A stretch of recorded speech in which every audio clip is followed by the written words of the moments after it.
Hello students, welcome to my YouTube channel Jones Study Center. এই ଚ୍ୟାନେଲରେ Odia complete Odia grammar ପଢ଼ିବା। ତ ଆସ ଦେଖିବା ସେଇ ଓଡ଼ିଆ ଗ୍ରାମାରର ଫାର୍ଷ୍ଟ ଚାପ୍ଟରକୁ, ଓଡ଼ିଆ ବ୍ୟାକରଣର ଫାର୍ଷ୍ଟ ଚାପ୍ଟର ଭାଷା, ଧ୍ୱନି, ଲିପି, ବର୍ଣ୍ଣ, ମାତ୍ରା ଓ ଫଳା। ଏଇ ଚାପ୍ଟରରୁ ଏମିତି କୌଣସି ଓଡ଼ିଶାର ଏକ୍ଜାମ୍ ନାହିଁ ଯେଉଁ ଏକ୍ଜାମ୍ରେ ମିନିମମ୍ ଗୋଟେ ବା ଦୁଇଟା କ୍ୱେଶ୍ଚିନ୍ ଆସୁନି। ଏଭ୍ରି ଏକ୍ଜାମ୍ରେ ଓ ଡବଲ୍ ଏସ୍ ସି ଓ ଟ୍ରିପଲ୍ ଏସ୍ ସି ଏଭ୍ରି ଏକ୍ଜାମ୍ରେ ଏଇ ଚାପ୍ଟରରୁ ଯେମିତି ହେଲେ ଗୋଟେ ନହେଲେ ଦୁଇଟାରୁ ପଛକେ ଅଧିକ କ୍ୱେଶ୍ଚିନ୍ ପଡ଼ୁଛି, ବଟ୍ କମ୍ କ୍ୱେଶ୍ଚିନ୍ କେବେ ପଡ଼ୁନି। ତ ଦେଖ, ଭାଷା ଫାଷ୍ଟ ଭାଷା କ'ଣ ବୁଝିବା। ଭାଷା କେଉଁଠୁ ଆସିଛି ନା ଲୋଗୋସ୍ ୱାର୍ଡ଼ରୁ। ଲୋଗୋସ୍ର ମିନିଂ ହେଉଛି ଭାଷା। ଭାଷାକୁ ଯଦି ସନ୍ଧି ବିଚ୍ଛେଦ କରାଯିବ ଭାସ୍, ଏଇଟା ଦେଖ, ଏଇଟା ହେଲା ଦନ୍ତେଶ ଯୁକ୍ତ ଆ ବା ଆଟା କର୍ମବାଚ୍ୟରେ ଯଦି ଲାଗିଲା ସେଟା ହେଲା ଭାଷା। ବୁଝିଗଲା। ଓଲ୍ଡେଷ୍ଟ ଭାଷା କେଉଁଟା ନା ସାଂସ୍କ୍ରିଟ୍ କହିଲେ ଚଳେ। ଆମର ରାଷ୍ଟ୍ରଭାଷା କ'ଣ ନା ଆମର ରାଷ୍ଟ୍ରଭାଷା ଆମର କନଷ୍ଟିଚ୍ୟୁସନରେ ମେନସନ୍ ହିଁ ନାହିଁ। ବୁଝିଗଲା। ତାପରେ ଦେବଭାଷା ଆମର କ'ଣ ବା ଦେବଭାଷାକୁ କହନ୍ତି ଆଦିଭାଷା, ଆଉ ଦେବଭାଷା ହେଉଛି ଆମର କ'ଣ ନା ସାଂସ୍କ୍ରିଟ୍। ତାପରେ ଆମର ମାତୃଭାଷା କ'ଣ ନା ଆମ ମାତୃଭାଷା ହେଉଛି ଓଡ଼ିଆ। ଯେଉଁ ଓଡ଼ିଆ ଭାଷାଟା ଏଇଟା କେଉଁ କ୍ୟାଟାଗୋରୀର ନା ଇଣ୍ଡୋ ୟୁରୋପିଆନ୍ ଲାଙ୍ଗୁଏଜ୍ କ୍ୟାଟାଗୋରୀ ଅଣ୍ଡରରେ ଆସେ। ବୁଝିଗଲା। ଦେଖ, ଗୋଟେ କଥା ହେଉଛି ଭାଷାର ଦୁଇ ପ୍ରକାର। ଭାଷା ହେଉଛି କ'ଣ ନା ଆମ ଭାବ ବିନିମୟର ଏଇଟା ହେଉଛି ଗୋଟେ ମାଧ୍ୟମ, ହେଉଛି ଭାଷା। ଆଉ ଭାବ ବିନିମୟ ଆମେ କେତେ ଉପାୟରେ କରିପାରିବା ନା ଆମେ ଇଙ୍ଗିତ, ଯେଉଁଟାକି ଆମେ ସାଇନ୍ କହୁଛନ୍ତି। ଯଦି ଆମେ ଠାରରେ ବି ଭାଷା ବିନିମୟ ମାନେ ଆମର ଏକ୍ସଚେଞ୍ଜ କରିପାରିବା ଭାବ, ଆଉ ଭାଷା ଦ୍ୱାରା ବି ଏକ୍ସଚେଞ୍ଜ କରିପାରିବା ଆମ ଭାବକୁ। ଆଚ୍ଛା, ଭାଷା କୌଣସି ଗୋଟେ ଭାଷାର ଦୁଇ ପ୍ରକାର ରୂପ ଥାଇପାରେ। ଗୋଟେ ଥାଇପାରେ ଲିଖିତ ରୂପ, ଗୋଟେ ଥାଏ ଆମର କ'ଣ କଥିତ ରୂପ, ବା ଯେଉଁଟାକୁ ଆମେ ଖାଲି କହିବା କିଛି, ଆଉ କିଛି ଭାଷା ଅଛି ଯାହାକୁ ଲେଖି ହେବ ଆଉ କହିହେବ। ଯେମିତି ମୁଁ ଜାଣିଛି ଆମ ଗାଁରେ ଗୋଟେ ବର୍ଗର ଲୋକ ରହୁଛନ୍ତି, ସେମାନେ ତାଙ୍କ ଭାଷାଟା ଲେଖିପାରିବେନି, ସେମାନେ କେବଳ କହି ଶିଖିଛନ୍ତି। ଆମେ ସେ ଭାଷାଟା ସାଧାରଣତଃ ବୁଝିପାରୁନାହାନ୍ତି, କିନ୍ତୁ ସେମାନେ କେବଳ ସେ ଭାଷାଟା କହୁଛନ୍ତି, ବଟ୍ ସେମାନେ ଲେଖିପାରିବେନି। ତାମାନେ ତାଙ୍କର ବି ତ ଗୋଟେ ଭାଷା କି ନାହିଁ, କିନ୍ତୁ ସେ ଭାଷାର ତାହେଲେ ସେମାନଙ୍କର କଥିତ ରୂପ ଅଛି, ସେମାନଙ୍କର ଲିଖିତ ରୂପ ନାହିଁ। ଯେମିତି ଆମ ଭାଷା ହେଲା ଗୋଟେ ଓଡ଼ିଆ, ଓଡ଼ିଆର ଲିଖିତ ରୂପ ଅଛି, ଆମେ ଯେଉଁଟା କହୁଛନ୍ତି ସେଇଟାକୁ ଆମେ ଲେଖିପାରୁଛନ୍ତି। ବୁଝିହେଲା। ତାପରେ ମହାକବି କିଏ ନା ସାରଳା ଦାସ। ସାରଳା ଦାସ କ'ଣ ଲେଖିଥିଲେ ନା ମହାଭାରତ ଲେଖିଥିଲେ। ବୁଝିହେଲା। କ'ଣ ପାଇଁ ଏଇ ଜିନିଷଟା କହିଲି ନା ସାରଳା ଦାସଙ୍କ ଓଡ଼ିଆ ଭାଷାକୁ, ସାରଳା ଦାସ ଯେଉଁ ଓଡ଼ିଆ ଭାଷାକୁ ଆମର କ'ଣ ଦେଇଥିଲେ ନା ଓଡ଼ିଆ ଭାଷାର ପୂର୍ଣ୍ଣ ବିକଶିତ ପ୍ରଥମ ସାହିତ୍ୟିକ ଭାଷା ବୋଲି ଗଣନା କରାଯାଏ। ମାନେ ସାରଳା ଦାସଙ୍କ ଓଡ଼ିଆ ଭାଷାକୁ ମାନେ ସାରଳା ଦାସ ଯେଉଁ ମହାଭାରତ ଲେଖିଥିଲେ, ଏ ମହାଭାରତ ଲେଖିବାରେ ସେ ଯେଉଁ ଓଡ଼ିଆ ଭାଷାର ପ୍ରୟୋଗ କରିଥିଲେ, ସେଇ ଓଡ଼ିଆ ଭାଷାର ପ୍ରୟୋଗକୁ ବା ସେବେଠାରୁ ସେଇଠି କ'ଣ ଆମକୁ କନସିଡର କରାହେଉଛି ନା ଏଇଟା ହେଉଛି ଓଡ଼ିଆ ଭାଷାର ପୂର୍ଣ୍ଣ ବିକଶିତ ପ୍ରଥମ ସାହିତ୍ୟିକ ଭାଷା। ମାନେ ସାହିତ୍ୟରେ ଯେଉଁ ଲେଖାଯାଇଥିବା ଭାଷା ଭିତରୁ ଏଇ ମହାଭାରତ ଯେଉଁ ଲେଖିଥିଲେ ସାରଳା ଦାସ, ଏଇଟା ହେଉଛି ପୂର୍ଣ୍ଣ ବିକଶିତ। ମାନେ ଆମର ଓଡ଼ିଆ ଲାଙ୍ଗୁଏଜଟା ପୁରା ଫୁଲି ଡେଭଲପଡ୍ ହେଇସାରିଥିଲା ସେତେବେଳକୁ। ତାପରେ ଆମେ ଜାଣିଛନ୍ତି ଓଡ଼ିଆ ହେଉଛି ଆମର କ'ଣ ସିକ୍ସଥ କ୍ଲାସିକାଲ ଲାଙ୍ଗୁଏଜ। ଆମେ ଜାଣିଛନ୍ତି ଆମର 6ଟା କ୍ଲାସିକାଲ ଲାଙ୍ଗୁଏଜ ଅଛି। କ'ଣ ନା ତାମିଲ, ତେଲୁଗୁ, କନ୍ନଡ଼, ମାଲାୟାଲମ, ସାଂସ୍କ୍ରିଟ। ସାଂସ୍କ୍ରିଟ ଏଇ 6 ନମ୍ବର କ୍ଲାସିକାଲ ଲାଙ୍ଗୁଏଜଟା କିଏ ନା ଆମ ଓଡ଼ିଆ। ବୁଝିହେଲା। ଓଡ଼ିଆ ଭାଗବତ କିଏ ଲେଖିଛନ୍ତି ନା ଜଗନ୍ନାଥ ଦାସ। ମନେ ରଖ, ଓଡ଼ିଆ ଭାଷା ଶିଖିବା ପାଇଁ ପ୍ରାଇମେରୀ ଲେବୁଲରେ କ'ଣ କ'ଣ କିଏ ରଚନା କରିଛନ୍ତି ସେଇଟା ଦେଖ। ଏଇଟା ଇମ୍ପୋର୍ଟାଣ୍ଟ ଜାଣିଥାଅ। ନା ଦେଖ, ଆମେ ଜାଣିଛନ୍ତି ନା ବର୍ଣ୍ଣବୋଧ କିଏ ଲେଖିଛନ୍ତି ନା ମଧୁସୂଦନ ରାଓ। ଜାଣିଛନ୍ତି ଏମିତି, ସେଇଟା ମନେ ରଖ। ବ୍ୟାକରଣ ପରିଚୟ କିଏ ଲେଖିଛନ୍ତି ନା କବିବର ରାଧାନାଥ ରାୟ ଲେଖିଛନ୍ତି। ମାନେ ପ୍ରାଇମେରୀ ଲେବୁଲରେ, ମାନେ ପ୍ରଥମେ ଯେଉଁମାନେ ଶିଖିପାରିବେ। ଯେମିତି ଆମେ ଛୁଆବେଳେ ବର୍ଣ୍ଣବୋଧ ପଢ଼ନ୍ତି କି ନାହିଁ, ଏଇଟା କିଏ ଲେଖିଛନ୍ତି ନା ମଧୁସୂଦନ ରାଓ। ମନେ ରଖ, ବ୍ୟାକରଣ ପରିଚୟ କିଏ ଲେଖିଛନ୍ତି ନା ରାଧାନାଥ ରାୟ। ବୁଝିହେଲା। ତାପରେ ସରଳ ଓଡ଼ିଆ ବ୍ୟାକରଣ, ଏଇଟା ମନେ ରଖ। ସରଳ ଓଡ଼ିଆ ବ୍ୟାକରଣ କିଏ ଲେଖିଛନ୍ତି ନା ଫକୀର ମୋହନ ସେନାପତି। ବ୍ୟାକରଣ ପରିଚୟ ଲେଖିଛନ୍ତି ରାଧାନାଥ ରାୟ, ବର୍ଣ୍ଣବୋଧ ଲେଖିଛନ୍ତି ମଧୁସୂଦନ ରାଓ, ସରଳ ଓଡ଼ିଆ ବ୍ୟାକରଣ ଲେଖିଛନ୍ତି କିଏ ଫକୀର ମୋହନ ସେନାପତି। ବୁଝିହେଲା। ଭାଷା ଆମେ ବ୍ୟାକରଣ କାହିଁକି ପଢ଼ିବା? ବ୍ୟାକରଣ କ'ଣ ନା ଭାଷା ବ୍ୟବହାରର ଶୃଙ୍ଖଳା ବା ନିୟମ ଗୁଡ଼ିକୁ ବ୍ୟାକରଣ କହନ୍ତି। ମାନେ ଆମେ ଯେଉଁ ଭାଷା ପଢ଼ୁଛନ୍ତି ତାର କିଛି ନିୟମ ଗୁଡ଼ାକୁ ସେଇଟାକୁ କ'ଣ କହିବା? ସେଇଟା ହେଉଛି ବ୍ୟାକରଣରେ ଆମେ ପଢ଼ନ୍ତି ସେଇ ନିୟମ ଗୁଡ଼ିକୁ। ତାପରେ ଦେଖ ବର୍ଣ୍ଣ କାହାକୁ କହିବା ନା ଭାଷାର ଲିଖିତ ରୂପକୁ ଆମେ ଯେଉଁଟା କହୁଛନ୍ତି ତାର ଲିଖିତ ରୂପକୁ ବର୍ଣ୍ଣ ବୋଲି କୁହାଯାଏ। ବୁଝିହେଲା? ବର୍ଣ୍ଣର ସାର୍ଥକ ଓ ପଦ୍ଧତିବଦ୍ଧ ସମାହାରକୁ ବର୍ଣ୍ଣମାଳା କହନ୍ତି। ଆମେ କହୁଛନ୍ତି ନା ଓଡ଼ିଆ ବର୍ଣ୍ଣମାଳା ମାନେ ଅ ଠାରୁ ଷ୍ଟାର୍ଟ ହେଇକି ଅନୁସାର ବିସର୍ଗ ଚନ୍ଦ୍ରବିନ୍ଦୁ ହଳଦ ଯାଏ କହୁଛନ୍ତି ଏଇସବୁ କଥା ଗୁଡ଼ାକ। ତାହେଲେ ଏଇଟା କ'ଣ ନା ବର୍ଣ୍ଣର ସାର୍ଥକ ଓ ପଦ୍ଧତିବଦ୍ଧ ମାନେ ଗୋଟେ ସିଷ୍ଟମେଟିକ୍ ୱେରେ ଲେଖିବାକୁ ତାକୁ କହୁଛନ୍ତି ଆମେ କ'ଣ ନା ବର୍ଣ୍ଣମାଳା। ତାପରେ ଲିପି ମାଧ୍ୟମରେ ସାଇତି ରଖାଯାଉଥିବା ଲିପିକୁ ଅକ୍ଷର ବୋଲି କହନ୍ତି। ଅକ୍ଷର କାହାକୁ କହନ୍ତି? ଆମେ ଏଇଟା ହେଲା ଗୋଟେ ଲିପି। ଏଇ ଡିଜାଇନରେ ଆମେ ଏକୁ ଲେଖିକି ରଖୁଛନ୍ତି ନା ନାହିଁ ବଦ୍ଧ କରିକି ମାନେ ଲିପିବଦ୍ଧ କରିକି, ତ ଏଇଟାକୁ କହୁଛନ୍ତି ଅକ୍ଷର।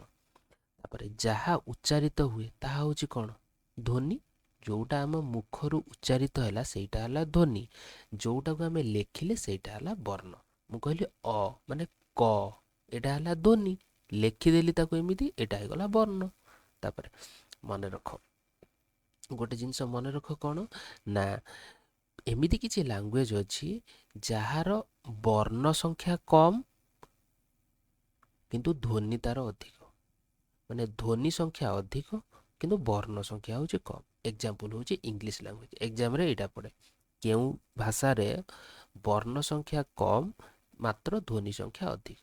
ଧ୍ୱନି ସଂଖ୍ୟା ଅଧିକ ମାନେ ତୁମେ ଯେମିତି ଲେଖୁଛ କେମେଷ୍ଟ୍ରି, ସେଇଟା ହେଇଥିବ କେ, ସେଇଟା ହେଇଥିବ ତାପରେ ଲାଷ୍ଟକୁ କେବେ ସି, ତ ସେଗୁଡ଼ା ଧ୍ୱନି ଅଧିକ ତାମାନେ ସେଇ ଲାଙ୍ଗୁଏଜର କିନ୍ତୁ ବର୍ଣ୍ଣ କମ୍। କିନ୍ତୁ ତା ଅପୋଜିଟ୍ ଯଦି ଦେଖିବା ଆମର ବର୍ଣ୍ଣ ଅଧିକ କିନ୍ତୁ ଧ୍ୱନି କମ୍। ଆମ ଓଡ଼ିଆ ଲାଙ୍ଗୁଏଜ ତାର ଗୋଟେ ଏକ୍ଜାମ୍ପଲ୍ କେମିତି ନା ଆମେ ଜାଣିଛନ୍ତି ପରା ସ। ସ ହେଉଛି କ'ଣ? ଗୋଟେ ଧ୍ୱନି କିନ୍ତୁ ବର୍ଣ୍ଣ ତିନିଟା ଏ ସ ଗୋଟେ, ଏ ସ ଗୋଟେ, ଏ ସ ଗୋଟେ। ହଁ କି ନା?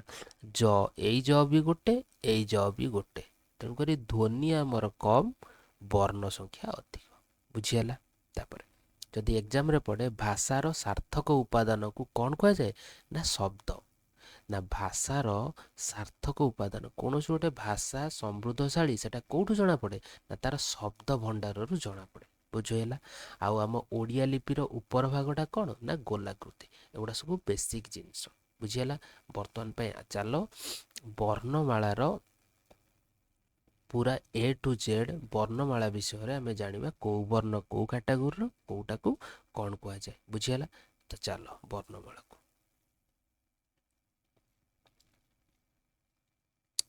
ଦେଖ।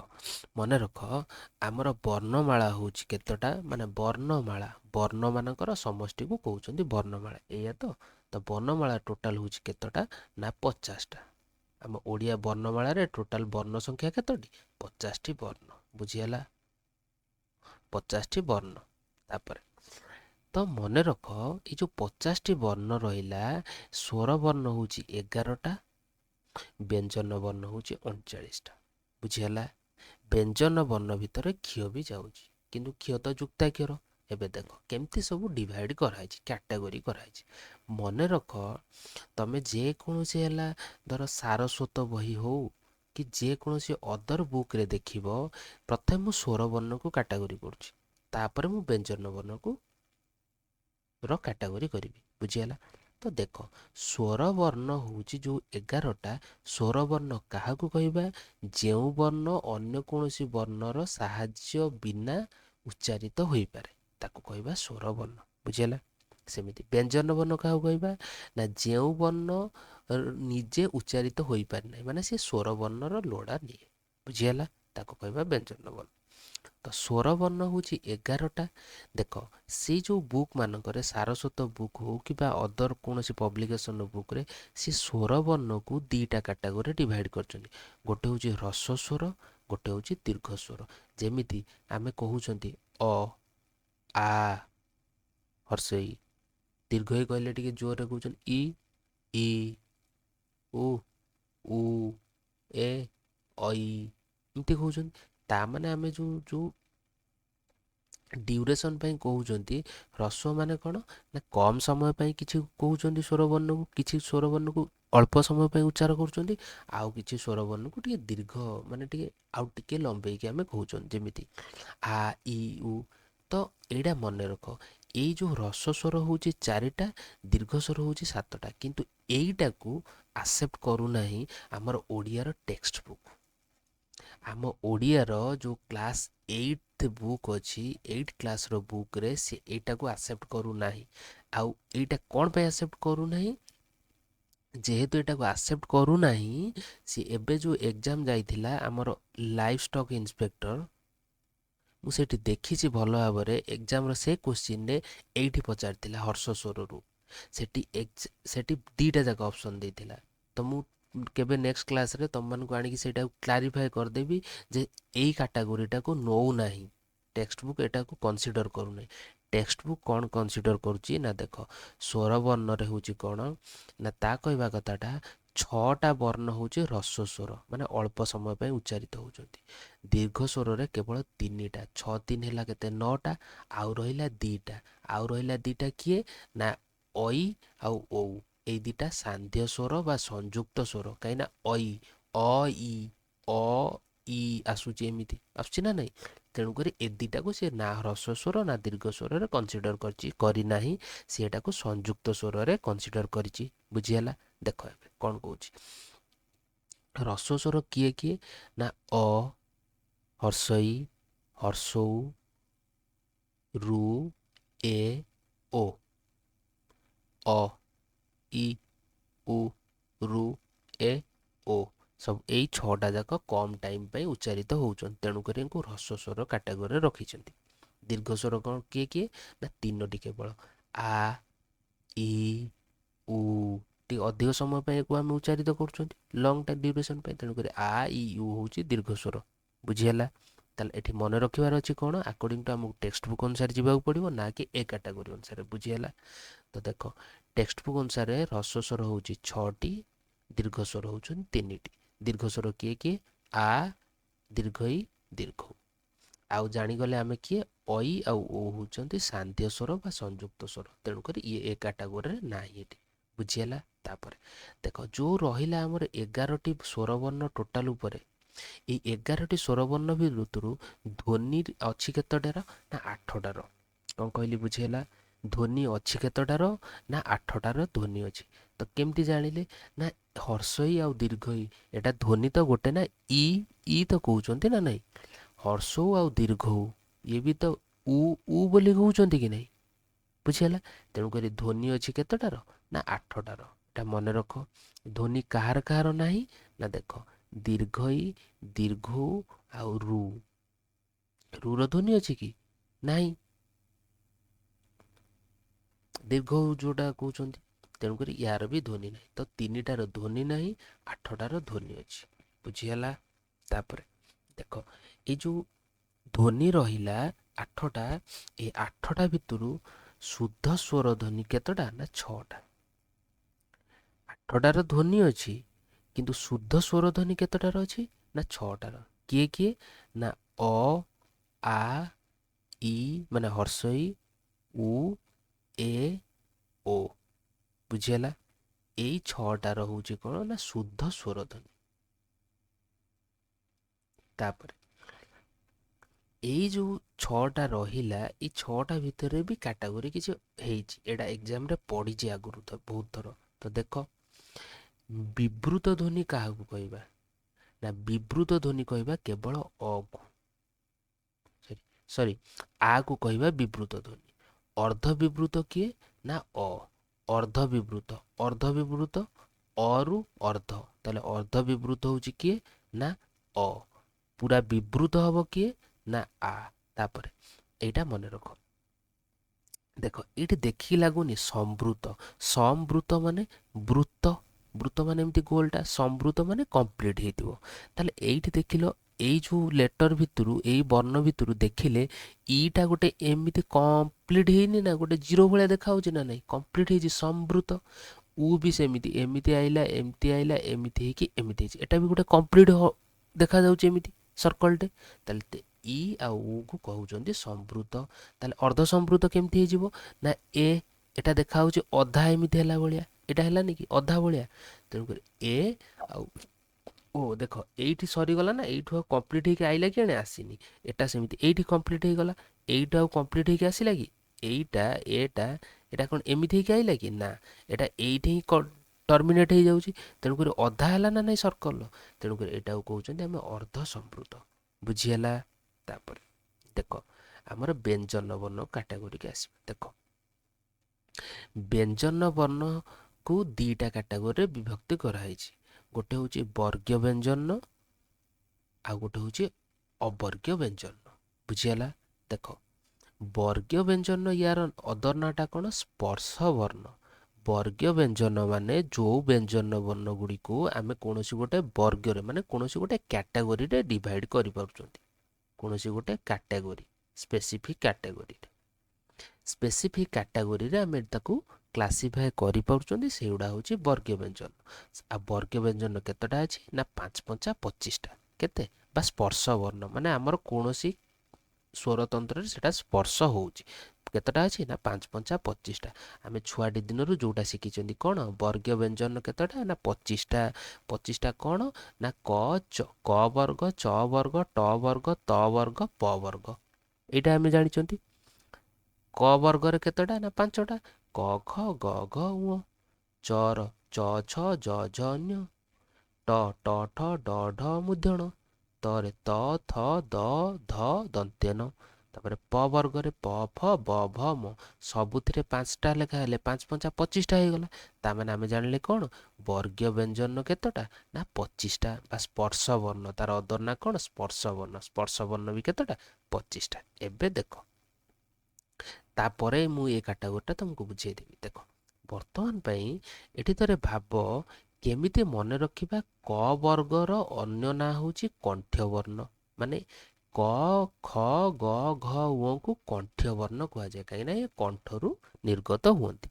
ସେମିତି ଚର ଚ ଛ ଜ ଝ ଞ ଏମାନେ ତାଳୁରୁ ବାହାରନ୍ତି, ତେଣୁକରି ଏମାନଙ୍କୁ ତାଲବ୍ୟ ବର୍ଣ୍ଣ ବୋଲି କୁହାଯାଏ। ଟ ଠ ଡ ଢ ମୂର୍ଦ୍ଧଣ ଏମାନେ କେଉଁଠୁ ନା ମୂର୍ଦ୍ଧଣ୍ୟରୁ ମାନେ ନିର୍ଗତ ହେଲା ଭଳିଆ ଆମକୁ ଲାଗେ, ତେଣୁକରି ଏଗୁଡ଼ାକୁ କ'ଣ କହନ୍ତି ନା ମୂର୍ଦ୍ଧନ୍ୟ ବର୍ଣ୍ଣ। ତାପରେ ତ ଥ ଦ ଧ ଦନ୍ତ୍ୟନ ଏମାନେ କ'ଣ ନା ଏମାନେ ଦାନ୍ତ ଲାଗୁଛି ଏଇସବୁ ବର୍ଣ୍ଣ ଗୁଡ଼ିକ ଉଚ୍ଚାରଣ କଲାବେଳେ, ତେଣୁକରି ଏମାନଙ୍କୁ ଦନ୍ତ୍ୟ ବର୍ଣ୍ଣ ବୋଲି କୁହାଯାଏ। ତାପରେ ପ ବର୍ଗର ପ ଫ ବ ଭ ମକୁ ଆମେ ଯେତେବେଳେ ପ ଫ ବ ଭ ମ କହୁଛୁ ନା ଆମର ଓଠକୁ ଓଠ ଏଇଟା ଟଚ୍ ହେଉଛି, ତେଣୁକରି ଏଗୁଡ଼ାକୁ କ'ଣ କହନ୍ତି ଏଇ 5ଟାକୁ ଓଷ୍ଠ୍ୟ ବର୍ଣ୍ଣ ବୋଲି କୁହାଯାଏ। ତ ଏବେ କଥା ହେଉଛି କେମିତି ମନେ ରଖିବା ନା ଦେଖ କରେ ଆଇଲା ଏଠି କ'ଣ କରେ କଣ୍ଠ, କ ଫର କଣ୍ଠ, ତ ଏଟା ପଳେଇଲା। ଦେଖ କେମିତି ମନେ ରଖୁଛି ମୁଁ ନା ମୁଁ ଜାଣିଛି କ ଚ ଟ ତ ପ, ଦେଖ କରେ କଣ୍ଠ ବୋଲି ମୁଁ ଜାଣିଥିଲି, ତାମାନେ କଣ୍ଠ୍ୟ ବର୍ଣ୍ଣ। ବୁଝିହେଲା? ତାପରେ ଦେଖ ଏଇଠି ଟ ଠ ଡ ଢ ମୂର୍ଦ୍ଧଣ ଲାଷ୍ଟକୁ ଆଇଲାଣି ମୂର୍ଦ୍ଧଣ, ମୂର୍ଦ୍ଧଣ ମାନେ ମୂର୍ଦ୍ଧନ୍ୟ ବର୍ଣ୍ଣ। ତାହେଲେ ଏଇଟା କହିପାରିବି ନା ନାଇଁ ମୂର୍ଦ୍ଧନ୍ୟ ବର୍ଣ୍ଣ। ତାପରେ ଦେଖ ଏଇଠି ତ ଥ ଦ ଆଇଲା ଏଠି, ତାମାନେ ଦନ୍ତ୍ୟ। ତାପରେ ପ ଫ ବ ଭ, ତ ଏଟା ଯିଏ ପାରି ସିଏ କହିବ ନା, ପ ଫ କହିଲା ବେଳକୁ ଓଠ ଲାଗୁଛି, ତେଣୁକରି ଓଷ୍ଠ୍ୟ। ଆଉ ବଳିଲା କୋଉଟା ଚଟା, ଆଉ ଗୋଟେ ବଳିଛି ସେଟା ହେଉଛି ତାଳୁ ବା ତାଲବ୍ୟ। ଏବେ ଆଉ ଥରେ ରିମାଇଣ୍ଡ କଲ ପିଲେ ନା ଦେଖ କଚଟ ତପ କ ଫର କଣ୍ଠ୍ୟ। ବୁଝିହେଲା? ଟ ଠ ଡ ଢ ଣ ଆସୁଛି, ତେଣୁକରି ସେଟା ମୂର୍ଦ୍ଧନ୍ୟ ବର୍ଣ୍ଣ। ତାପରେ ତ ଥ ଦ ଆସୁଛି ଦାନ୍ତ ଲାଗିଲା, ତେଣୁକରି ଦନ୍ତ୍ୟ। ପ ଫ ବ ଭ ଓଷ୍ଠ ଲାଗୁଛି, ତେଣୁକରି ଓଷ୍ଠ୍ୟ। ଆଉ ଗୋଟେ ବଳିଲା ଚ ମାନେ ଗୋଟେ ବଳିଛି ସେଟା ହେଉଛି ତାଲବ୍ୟ ବର୍ଣ୍ଣ। ବୁଝିହେଲା? ତାପରେ ତାପରେ ଦେଖ କ'ଣ ନା ମନେ ରଖ ଏଇଟା ଗୋଟେ ଇଏ ଗୋଟେ କଲମ, ଇଏ ଗୋଟେ କଲମ, ଇଏ ଗୋଟେ କଲମ, ଇଏ ଗୋଟେ କଲମ, ଇଏ ଗୋଟେ କଲମ। ବୁଝିହେଲା? ଅଳ୍ପ ପ୍ରାଣ କାହାକୁ କହିବା, ମହାପ୍ରାଣ କାହାକୁ କହିବା। ଦେଖ ଏଇଠି ଦେଖ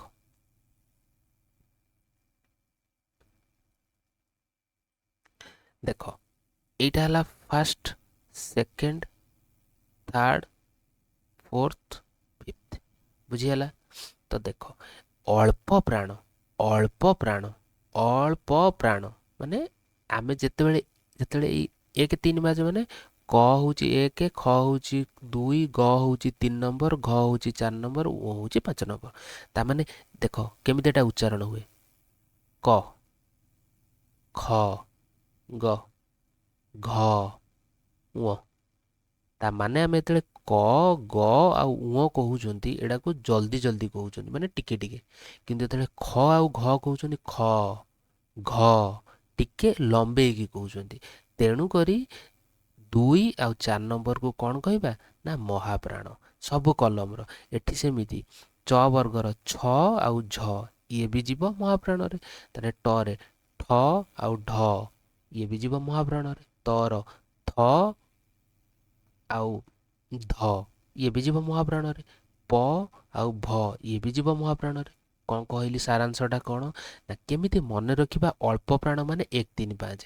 ଆଚ୍ଛା 1 3 5 ଗୁଡ଼ାକ ଅଡ୍ ନମ୍ବର ନୁହେଁ କି? ତାହେଲେ ଅଳ୍ପ ପ୍ରାଣକୁ ଆମେ ଅଡ୍ ବୋଲି କହିଦେଲେ ଚଳିବ ନା ମନେ ରଖିବା ପାଇଁ ସର୍ଟକଟ୍ରେ। ମହାପ୍ରାଣଟା ଅଡ୍ ଯଦି ପଳେଇଲା ଆଉ ଯିଏ ପଳିଲା ତ ମହାପ୍ରାଣ, ଦ୍ୟାଟ୍ ଇଜ୍ ଇଭିନ୍ ବି କହିଦେଇ ପାରିବି, ହଁ କି ନା? ଅଳ୍ପ ପ୍ରାଣ ମାନେ ଅଳ୍ପ ମାନେ ଅଡ୍, ଅଳ୍ପ ମାନେ ଅଡ୍, ଅଡ୍ ମାନେ 1 3 5। ଏଠି ତ ଟୋଟାଲ୍ 5ଟା ହିଁ ତ ଅଛି ନା ବର୍ଣ୍ଣ ଗୁଡ଼ାକ, ସବୁଥିରେ 5ଟା ବର୍ଣ୍ଣ ଅଛନ୍ତି। ତେଣୁକରି 5ଟା ବର୍ଣ୍ଣ ମାନେ ଅଡ୍ କିଏ କିଏ 1 3 5, ଆଉ ବଳିଗଲା 2 4, ତାମାନେ 2 4 ହେଇଗଲା ମହାପ୍ରାଣ, ସରିଲା କଥା। ତାପରେ ଆଉ ଗୋଟେ କାଟାଗୋରୀ ହେଉଛି ଅଘୋଷ ବର୍ଣ୍ଣ, ଆଉ ଗୋଟେ ହେଉଛି ସଘୋଷ ବର୍ଣ୍ଣ। ଅଘୋଷ ଆଉ ସଘୋଷରେ କେମିତି ମନେ ରଖିବା? ଅଘୋଷ ହେଉଛି 1 2, ଫାଷ୍ଟ ଦୁଇଟା ହେଉଛନ୍ତି ଅଘୋଷ, ମାନେ କ ଆଉ ଖ ଅଘୋଷ, ଚ ଛ ଅଘୋଷ, ଟ ଆଉ ଠ ହେଲେ ଅଘୋଷ, ତ ଆଉ ଥ ହେଲେ ଅଘୋଷ, ପ ଆଉ ଫ ହେଲେ ଅଘୋଷ। ତାହେଲେ ସଘୋଷ କିଏ? 1 2 ଗଲା ମାନେ ଆଉ ରହିଲା କିଏ? 3 4 5।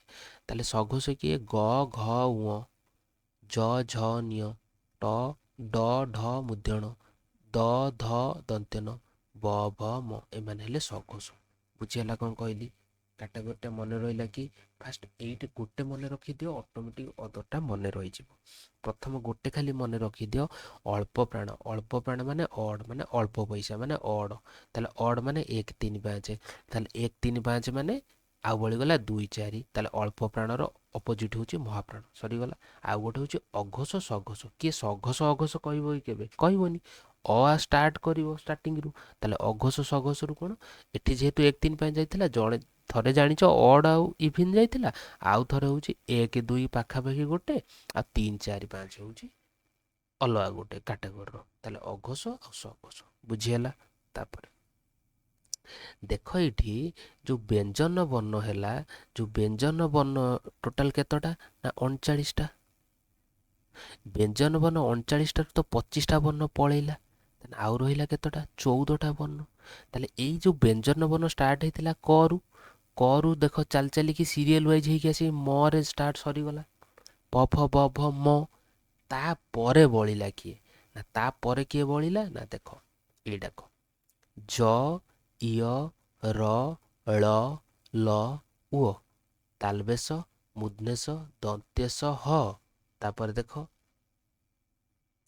ହ ପରେ କ'ଣ ନା ଅନୁସାର ବିସର୍ଗ ଚନ୍ଦ୍ରବିନ୍ଦୁ ବିସର୍ଗ। ବୁଝିହେଲା କ'ଣ କହିଲି? ଦେଖ ତାହେଲେ ଏଠି ହିସାବ କର। ଆମର ବର୍ଗ ବ୍ୟଞ୍ଜନ ପଳେଇଲା କେତେଟା? 25ଟା। ଅବର୍ଗ ବ୍ୟଞ୍ଜନ ତାହେଲେ ବଳିଲା କେତେଟା? 14ଟା। ଏଇ 14ଟାକୁ କେମିତି ଭାଙ୍ଗିଛି ମନେ ରଖ। ଏଇ 14ଟାକୁ ମନେ ରଖିଦିଅ। ପ୍ରଥମେ ଛକା ମାରିବ ସିକ୍ସର, ତାପରେ ଗୋଟେ ଚୌକା ମାରିବ, ତାପରେ ଗୋଟେ 3 ରନିଆ ନେବ, ତାପରେ ଗୋଟେ ରନ୍ ନେବ। ବୁଝିଲା କ'ଣ କହିଲି? ପ୍ରଥମେ ଛକାଟେ ମାରିବ, ତାପରେ 4ଟେ ମାରିଥିବ, ତାପରେ 4ରୁ ଗୋଟେ 3 ରନିଆଟେ ଦୌଡ଼ିକି ନେଇଥିବେ, ତାପରେ ଆଉ ଗୋଟେ ସିଙ୍ଗିଲଟେ ନେଇଥିବ। କ'ଣ କହିଲି? ବୁଝିହେଲା। ତାହେଲେ ଏଇ ଯେଉଁ 14ଟା ବର୍ଣ୍ଣକୁ ଏବେ ଅବର୍ଗ ବର୍ଣ୍ଣ ଏଥିପାଇଁ କୁହାହେଉଛି ଏମାନଙ୍କର କିଛି ସ୍ପେସିଫିକ୍ କ୍ୟାଟାଗୋରୀ ନାହିଁ। ଯେମିତି ଏଇ ଯେଉଁ ବର୍ଣ୍ଣ ଗୁଡ଼ାକୁ ଆମେ ଗୋଟେ କ୍ୟାଟାଗୋରୀରେ ସଜାଇ ଦେଇପାରିଲେ, କ ବର୍ଗ, ଚ ବର୍ଗ, ଟ ବର୍ଗ, ତ ବର୍ଗ, ପ ବର୍ଗ, ଏମାନଙ୍କୁ କୌଣସି କ୍ୟାଟାଗୋରୀ ବୋଲି ଆମେ କରିପାରୁନାହାନ୍ତି। ତେଣୁକରି ତା ନାଁ ହେଉଛି ଅବର୍ଗ୍ୟ ବ୍ୟଞ୍ଜନ। ବୁଝିହେଲା। ତାପରେ ତ ଏଇ ଯେଉଁ 6ଟା କ'ଣ କେଉଁ କେଉଁ ବର୍ଣ୍ଣ, ତାପରେ 4ଟା କେଉଁ କେଉଁ ବର୍ଣ୍ଣ, 3ଟା କେଉଁ କେଉଁ ବର୍ଣ୍ଣ, ଗୋଟେ କେଉଁ କେଉଁ ବର୍ଣ୍ଣ, ଏଗୁଡ଼ା ସବୁ ଏକ୍ଜାମ୍ରେ ପଡ଼ୁଛି, ମନେ ରଖ। ଏଇ ଯେଉଁ ଗୋଟିକିଆ ରହିଲା, ଏଇଟା ଯିଏ ପାରି ସେ ମନେ ରଖିବ। ଏଇଟା ହେଉଛି କ'ଣ ନା କ୍ଷୟ। କାହିଁକି କ୍ଷୟ? ନା ଏଟା ହେଉଛି ଯୁକ୍ତାକ୍ଷର।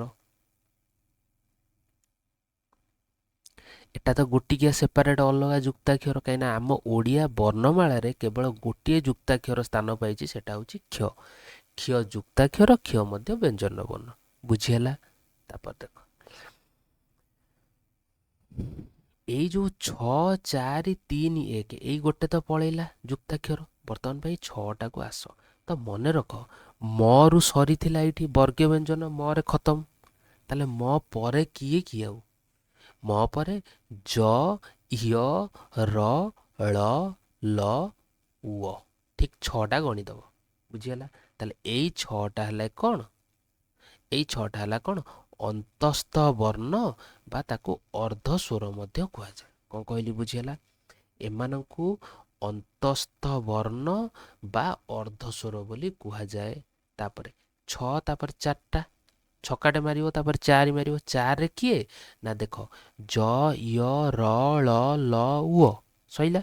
ତାପରେ ତାଲବେଶ, ମୂର୍ଦ୍ଧନେଶ, ଦନ୍ତେଶ, ହ। ଦେଖ ସ, ସ, ସ, ହ। ଏମାନଙ୍କୁ କହିଲା ବେଳେ ଗୋଟେ ଉଷ୍ମତା ବାହାରୁଛି ନା ନାଇଁ ଆମ ମୁଖରୁ? ତେଣୁକରି ଏମାନଙ୍କୁ କ'ଣ କୁହାଯାଏ? ଉଷ୍ମ ବର୍ଣ୍ଣ। ତାହେଲେ ଏଇ 4ଟା ହେଲା କ'ଣ? ଉଷ୍ମ ବର୍ଣ୍ଣ। ବୁଝିହେଲା କ'ଣ କହିଲି? ତାହେଲେ ପ୍ରଥମେ ଗଲା ଅର୍ଦ୍ଧସ୍ୱର ବା ଅନ୍ତସ୍ଥ ବର୍ଣ୍ଣ ହେଲା 6ଟା। ତାପରେ 4ଟା ହେଉଛି କ'ଣ? ନା ଉଷ୍ମ ବର୍ଣ୍ଣ। 6 4 10 ପଳେଇଲା। 6 4 ତାପରେ 3 ରନିଆ ନେବ, ତାପରେ ଗୋଟିକିଆ। 3 ରନିଆଟେ ଯେଉଁ ନେବ ସିଏଟା କେଉଁଟା? ନା ଅନୁସାର, ଚନ୍ଦ୍ରବିନ୍ଦୁ, ବିସର୍ଗ। ବୁଝିହେଲା କ'ଣ କହିଲି? ଅନୁସାର, ଚନ୍ଦ୍ରବିନ୍ଦୁ, ବିସର୍ଗ। ତାହେଲେ ଏଇ 3ଟାକୁ କ'ଣ କହନ୍ତି? ନା ଅବିଭାଜ୍ୟ ବର୍ଣ୍ଣ ବା ଅଯୋଗବାହ ବର୍ଣ୍ଣ ବା ଆଶ୍ରିତ ବର୍ଣ୍ଣ। କ'ଣ ପାଇଁ? ନା ଏହି ବର୍ଣ୍ଣର ଉଚ୍ଚାରଣ ସ୍ୱର ବର୍ଣ୍ଣ ସହିତ ସର୍ବଦା ସଂଶ୍ଳିଷ୍ଟ। ଯେତେବେଳେ ଆମେ ଅନୁସାର, ଚନ୍ଦ୍ରବିନ୍ଦୁ, ବିସର୍ଗ, ଏଇଟା ସବୁବେଳେ କ'ଣ? ନା ସ୍ୱରବର୍ଣ୍ଣ ସହ ସର୍ବଦା ସଂଶ୍ଳିତ। ବା ଆମେ କାହିଁ କହୁଛନ୍ତି ଅବିଭାଜ୍ୟ ବର୍ଣ୍ଣ? କାହିଁ କହିବା ୟାକୁ? ନା ତମେ ନିଜେ ଭାବ। କେବେ କୌଣସି ଏଇ ଯଦି ଖାଲି ଏତିକି ଲେଖିଲି, ୟାର କିଛି ମିନିଂ ରହୁଛି? ନା ମୁଁ ଯଦି କୌଣସି ଗୋଟେ ବର୍ଣ୍ଣ କଡ଼ରେ ବା ତା ସହ ଲେଖିବି, ତାହେଲେ ତାର ଯାଇ କିଛି ମିନିଂ ଆସୁଛି। ତମେ ନିଜେ ଭାବ। ମୁଁ କହିଲି ଭଁର, କେବେ କେଉଁଠି ଦେଖିଛ କି ଏଇ ବର୍ଣ୍ଣ, ଏଇ ବର୍ଣ୍ଣ ଆଉ ଏଇ ବର୍ଣ୍ଣ ଖାଲି ଗୋଟିକି ଲେଖିଲେ ତାର କିଛି ମିନିଂ ଆସେ କି? କେବେ ବି ଆସିପାରିବନି। ତାକୁ ଯେକୌଣସି ଗୋଟେ ବର୍ଣ୍ଣ ସହ ଆଟାଚ୍ କରିକି ଲେଖିଲେ ତାପରେ ତାର ମିନିଂ ଆସେ। ତେଣୁକରି ଏମାନେ ଅବିଭାଜ୍ୟ ହେଇକି ଥାନ୍ତି। ମାନେ ଏକୁଟିଆ ଯଦି ରହିବେ ନା, ତାଙ୍କର କିଛି ଭ୍ୟାଲୁ ରହିବନି। ଏମାନେ ସବୁବେଳେ କୌଣସି ନା କୌଣସି ବର୍ଣ୍ଣ ସହ ଆଟାଚ୍ ହେଇକି ଥାନ୍ତି। ତେଣୁକରି ଏମାନଙ୍କୁ ଅବିଭାଜ୍ୟ ବର୍ଣ୍ଣ କୁହାଯାଏ। ତାହେଲେ ଛକା ମାରିଲା, ଚୌକା ମାରିଲା, 3 ରନିଆ ନେଲା, ତାପରେ ଆଉ ଗୋଟେ ଯେଉଁଟା ବଳିଛି ସେଟା ହେଲା କ'ଣ? କ୍ଷୟ। କ୍ଷୟଟା କ'ଣ? କ ପ୍ଲସ୍ ସ ହେଲା କ'ଣ? କ୍ଷୟ। ବୁଝିହେଲା? ତାପରେ ଆଉ କିଛି କାଟାଗୋରୀ ଅଛି। ଦେଖ ନା କାକଲ୍ୟ ଧ୍ୱନି କାହାକୁ କହନ୍ତି?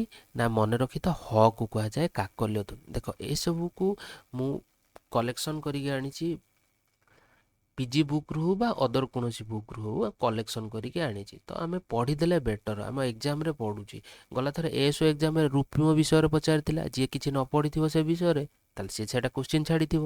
ତାହେଲେ ଦେଖ, କାକଲ୍ୟ ଧ୍ୱନି କାହାକୁ କହିବା? ନା ହ କୁ କାକଲ୍ୟ ଧ୍ୱନି କୁହାଯାଏ। ବର୍ଚ୍ଛ ଧ୍ୱନି କାହାକୁ କୁହାଯାଏ? ନ, ଲ ଆଉ ର କୁ ବର୍ଚ୍ଛଲ୍ୟ ଧ୍ୱନି କୁହନ୍ତି। ବୁଝିହେଲା? ତାପରେ ବ୍ୟଞ୍ଜନ ବର୍ଣ୍ଣ ସହ ସ୍ୱର ବର୍ଣ୍ଣ ମିଶ୍ରଣକୁ ମାତ୍ରା କୁହାଯାଏ। ବା ଆଉ ତାପରେ ଆମର ମାତ୍ରା ସଂଖ୍ୟା ଟୋଟାଲ କେତେଟା? ନା 10ଟା। ଏମିତି ମନେ ରଖିପାରିବ କ'ଣ? ସ୍ୱର ବର୍ଣ୍ଣର ସାଙ୍କେତିକ ରୂପକୁ। ସ୍ୱର ବର୍ଣ୍ଣର ସାଙ୍କେତିକ ରୂପକୁ ମାତ୍ରା କୁହାଯାଏ। ମାତ୍ରା ବା ତାକୁ କାର କହନ୍ତି ବା ତାକୁ ବନା ବି କହନ୍ତି। ତାହେଲେ ଜାଣିଥିବ, ଆମେ ଆ କାର ଏମିତି କୁହନ୍ତି ନା, ହର୍ଷଇକାର ଏମିତି, ଦୀର୍ଘଇକାର ଏମିତି, ହର୍ଷଉକାର ଏମିତି, ଦୀର୍ଘଉକାର ଏମିତି, ଏମିତି ସବୁ କୁହନ୍ତିନି? ଓ, ଔ, ଏ, ଐ ଏମିତି ସବୁ ହୁଏନି ନାହିଁ? ତେଣୁକରି 10ଟା ହେଉଛି କ'ଣ? କେବେ ଅର ମାତ୍ରା କେଉଁଠି ଆମର ଜାଣିଛନ୍ତି କି? ନା, ଅ ସ୍ୱରବର୍ଣ୍ଣର ମାତ୍ରା ନାହିଁ। ତେଣୁକରି ସ୍ୱରବର୍ଣ୍ଣ ଟୋଟାଲ 11ଟା, ଅର ନାହିଁ। ତାହେଲେ ମାତ୍ରା ଆଉ ରହିଲା କେତେଟା? 10ଟାର। ତେଣୁକରି ମାତ୍ରା ହେଉଛି କେତେ? 10ଟା। ବ୍ୟଞ୍ଜନ ବର୍ଣ୍ଣ ସହ ବ୍ୟଞ୍ଜନ ବର୍ଣ୍ଣର ମିଶ୍ରଣକୁ ଫଳା କହନ୍ତି। ତ ତାହେଲେ ଦେଖ ଟୋଟାଲ ଫଳା କେତେଟା ଅଛି ନା ଫଳା କେତେଟା ଅଛି ନା 8ଟା ଫଳା ଅଛି। ଦେଖ ରକୁ କ'ଣ କହନ୍ତି ଲୋଡ଼ିତ ବର୍ଣ୍ଣ। ଲୋଡ଼ିତ ବର୍ଣ୍ଣ ଯଦି ଏକ୍ଜାମରେ ପଡ଼ିଲା କୋଉଟାକୁ କହନ୍ତି ରକୁ କୁହାଯାଏ ଲୋଡ଼ିତ ବର୍ଣ୍ଣ। ତାପରେ ଦେଖ ବ୍ୟଞ୍ଜନ ବର୍ଣ୍ଣର ସାଙ୍କେତିକ ରୂପକୁ ଫଳା କହନ୍ତି। ବୁଝିଗଲା ଫଳା କେତେଟା ଏକ୍ଜାମରେ ପଡ଼ିଲେ କ'ଣ କହିବ 8ଟା କିନ୍ତୁ ମାତ୍ରା କେତେଟା 10ଟା। କ'ଣ ପାଇଁ ମାତ୍ରା 10ଟା ନା ସ୍ୱର ବର୍ଣ୍ଣର ସାଙ୍କେତିକ ରୂପକୁ ମାତ୍ରା କୁହାଯାଏ କିନ୍ତୁ ସ୍ୱର ବର୍ଣ୍ଣରେ ଅ ବି ଅଛି ଅର ସାଙ୍କେତିକ ରୂପ ଆମେ କିଛି ନାହିଁ ତେଣୁକରି ଅମାତ୍ରା ନୁହଁ ତେଣୁକରି ଆଉ ରହିଲା 10ଟା ହେଲା ମାତ୍ରା। ବୁଝିଗଲା ତାପରେ ଦନ୍ତ୍ୟସକୁ କ'ଣ କହନ୍ତି ନା ଘୃଷ ଧ୍ୱନି। ଦନ୍ତ୍ୟସକୁ କହନ୍ତି ଘୃଷ ସ ଗୋଟେ ଆସୁଛି ଗୋଟେ ଦନ୍ତେଶ ତେଣୁକରି ତାକୁ କହନ୍ତି ଘୃଷ ଧ୍ୱନି। ତାପରେ ଡ ଢ ୟ ଲ କ୍ଷ ଏଗୁଡ଼ାକୁ କ'ଣ କହନ୍ତି ଅତିରିକ୍ତ ବର୍ଣ୍ଣ। ବୁଝିହେଲା ତାପରେ ସଂଘର୍ଷୀ ଧ୍ୱନି ସଂଘର୍ଷ ଧ୍ୱନି ବା ସଂଘର୍ଷୀ ଧ୍ୱନି ଏକା କଥା। ହ ଆଉ ସ କୁ କହନ୍ତି କ'ଣ ସ୍ପର୍ଶ ସ୍ୱର ବା ସଂଘର୍ଷୀ ଧ୍ୱନି। ତାପରେ ଉପଧ୍ୱନି ବା ଉତ୍କ୍ଷିପ୍ତ ଧ୍ୱନି କାହାକୁ କାହାକୁ କହନ୍ତି ବା ତାଡ଼ିତ ଧ୍ୱନି କହନ୍ତି କିଏ ଡ ଆଉ ଢ ମନେ ରଖ ଡ ଢ ଏଇଟା ଗୋଟେ ଉତ୍କ୍ଷିପ୍ତ ଭଳିଆ ସାଉଣ୍ଡ ଆସୁଛି ନା ତେଣୁକରି ଏମାନଙ୍କୁ ଉପଧ୍ୱନି ଏଇଟା ମନେ ରଖ ଏକ୍ଜାମରେ ପଡ଼େ ଉପଧ୍ୱନି କଥାଟା ବା ତାଡ଼ିତ ଧ୍ୱନି ଏଇଟା ପଡ଼େ ଏକ୍ଜାମରେ।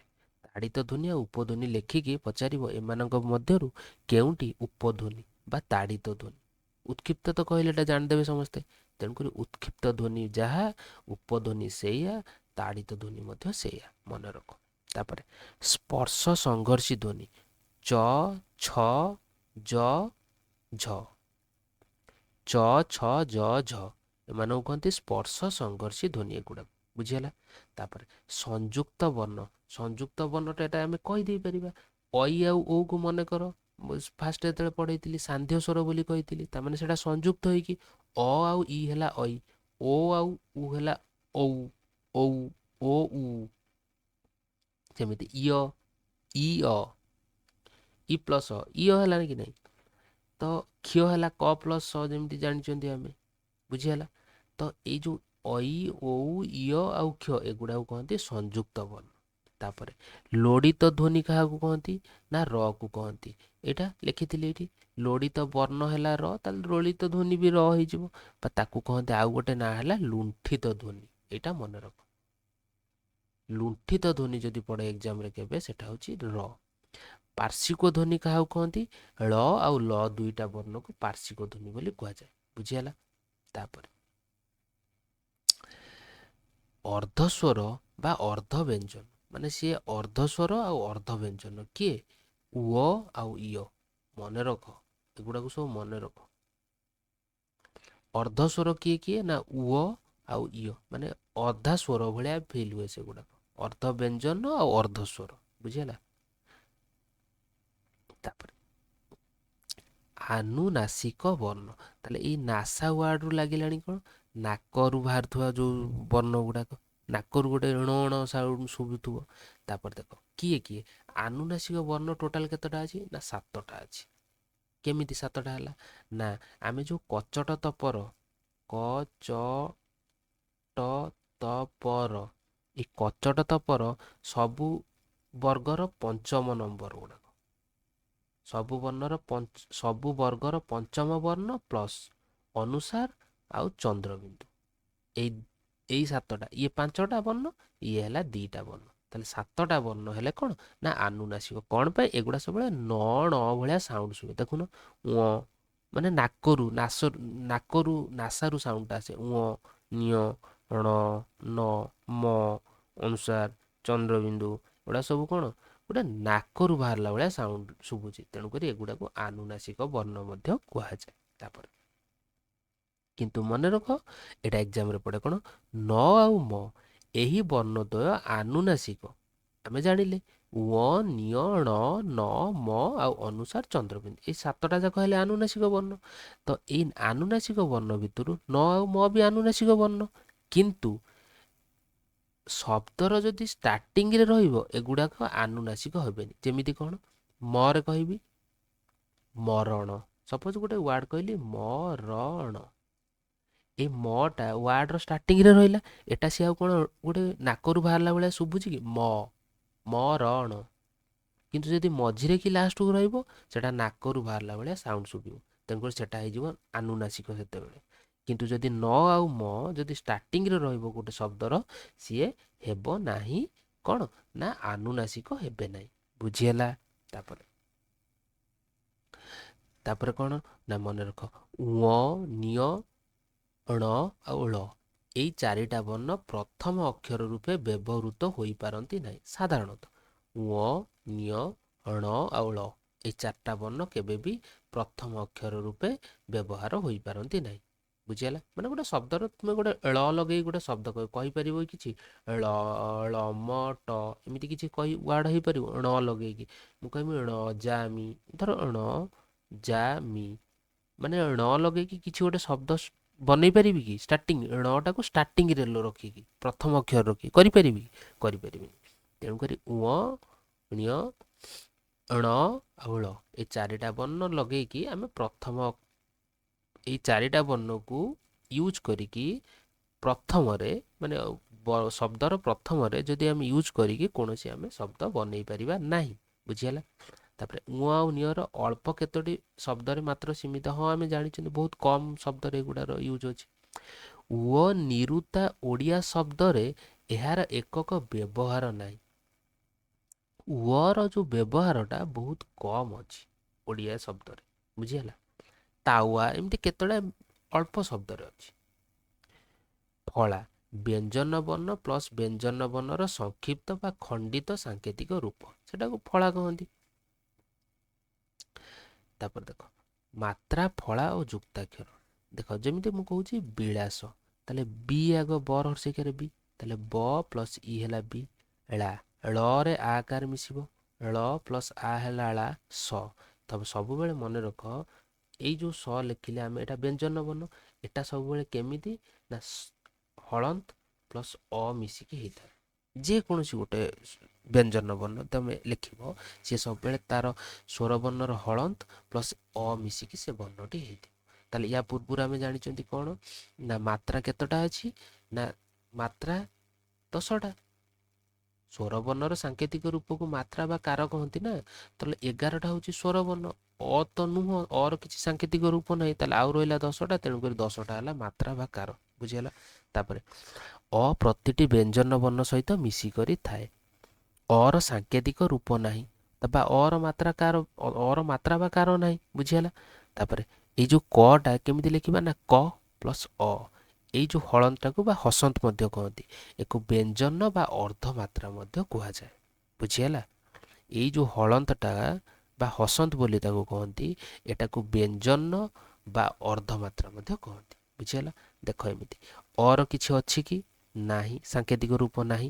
ଆର ସାଙ୍କେତିକ ରୂପ ଏମିତି ବାଡ଼ିଟା, ହର୍ଷଇର ଏମିତି, ଦୀର୍ଘଇର ଏମିତି, ହର୍ଷଉର ଏମିତି, ଦୀର୍ଘଉର ଏମିତି, ରୁର ଏମିତି, ଏର ଏମିତିକା, ଐର ଏଇ, ଓର ଓ ଏମିତି, ଔର ଏମିତି। ବୁଝିହେଲା? ତାପରେ ଇମ୍ପୋର୍ଟାଣ୍ଟ ପଏଣ୍ଟ ଗୋଟେ ଦେଖ, ଖ,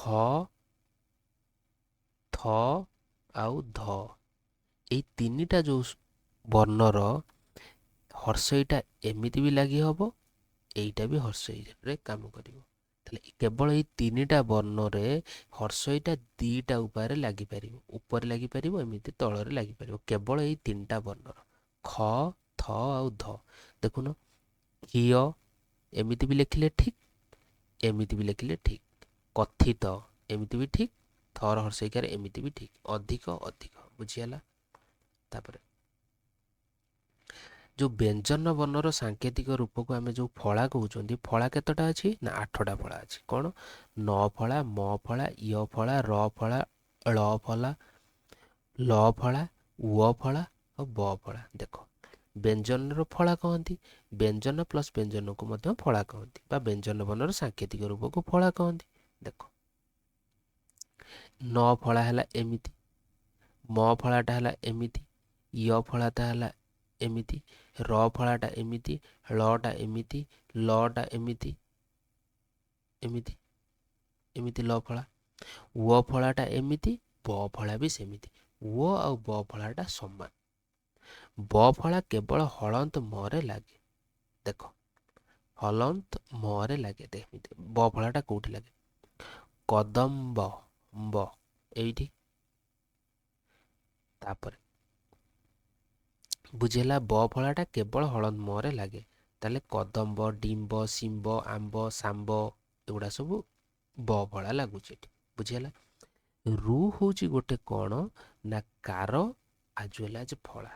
କେମିତି ନା ସେଠି ମନେ ପକାଅ, ଯେତେବେଳେ ସ୍ୱରବର୍ଣ୍ଣ କହୁଥିଲି ସେତେବେଳେ କହିଥିଲି ନା 8ଟାର ଆମର ଧ୍ୱନି ଅଛି ଆଉ 3ଟାର ଧ୍ୱନି ନଥିଲା। ରୁ ବି ସେଠି ଗୋଟେ ଥିଲା।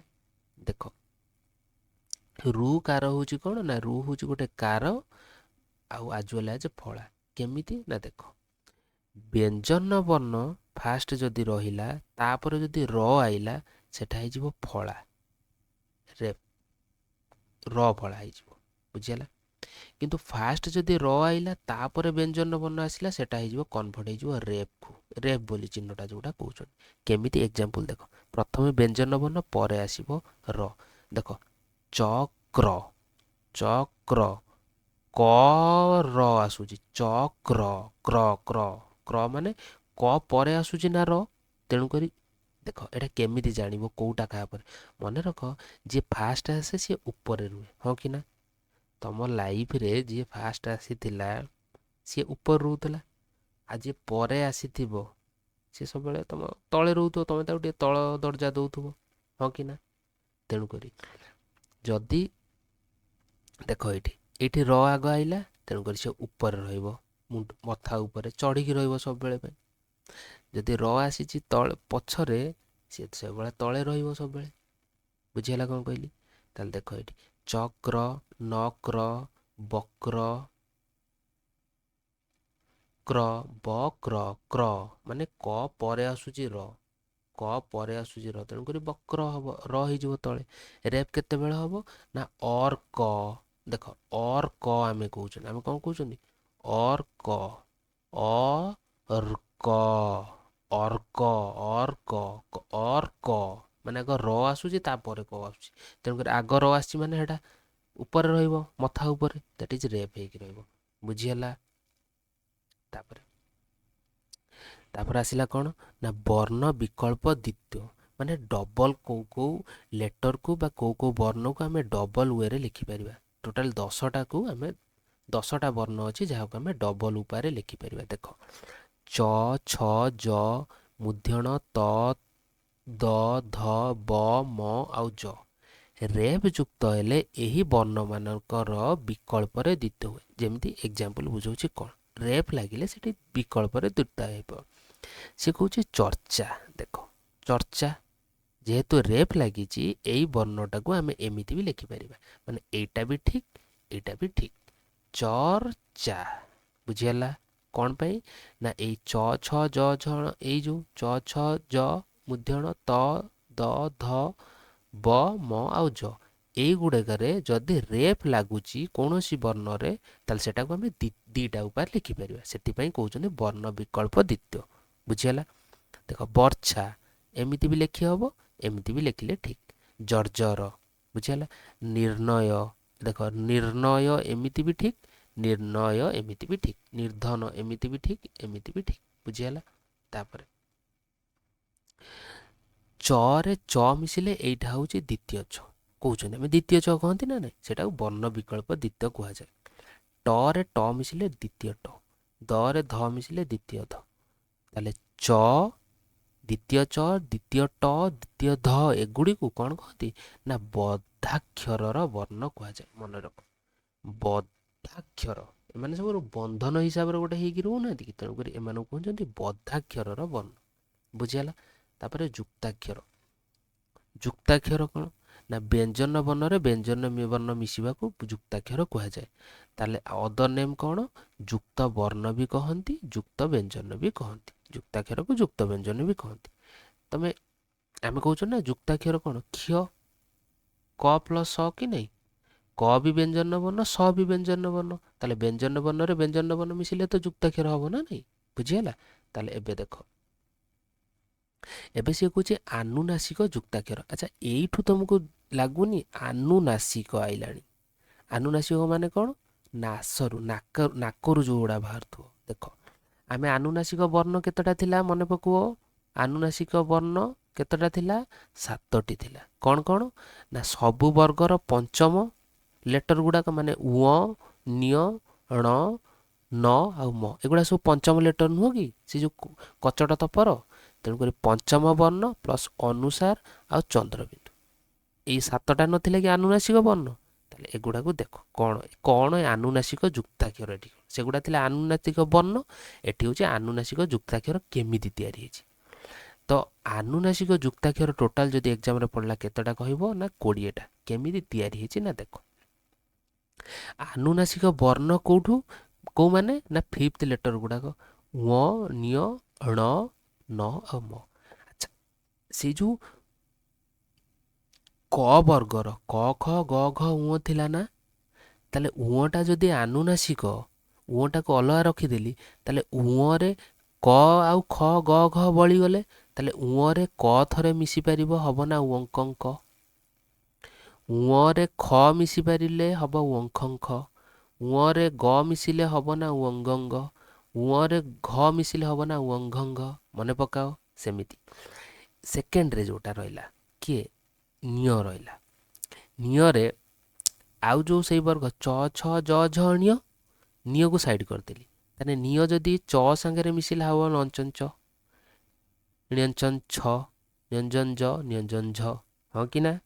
ଆଚ୍ଛା, ଣରେ ଟ ମିଶିବ, ଠ ମିଶିବ, ଡ ମିଶିବ, ଢ, ଣଣ୍ଟନ ଟନ୍ ଠନ୍ ଡ ଢ। ବୁଝିହେଲା? ନରେ ତନ୍ ଥନ୍ ଦନ୍ ଧ, ପମ୍ ଫ ବ ବ ଭ। ତାହେଲେ ମୋତେ କୁହ, ଇଏ ସବୁ 5ଟା ତ ଥିଲେ ବର୍ଗରେ, ଇଏ ହେଲା ଆନୁନାସିକ, ଆଉ ତାହେଲେ ମିଶିବ କାହା ସାଙ୍ଗରେ? 4ଟା। ତାହେଲେ 4ଟା ହେଲା ଯୁକ୍ତାକ୍ଷର।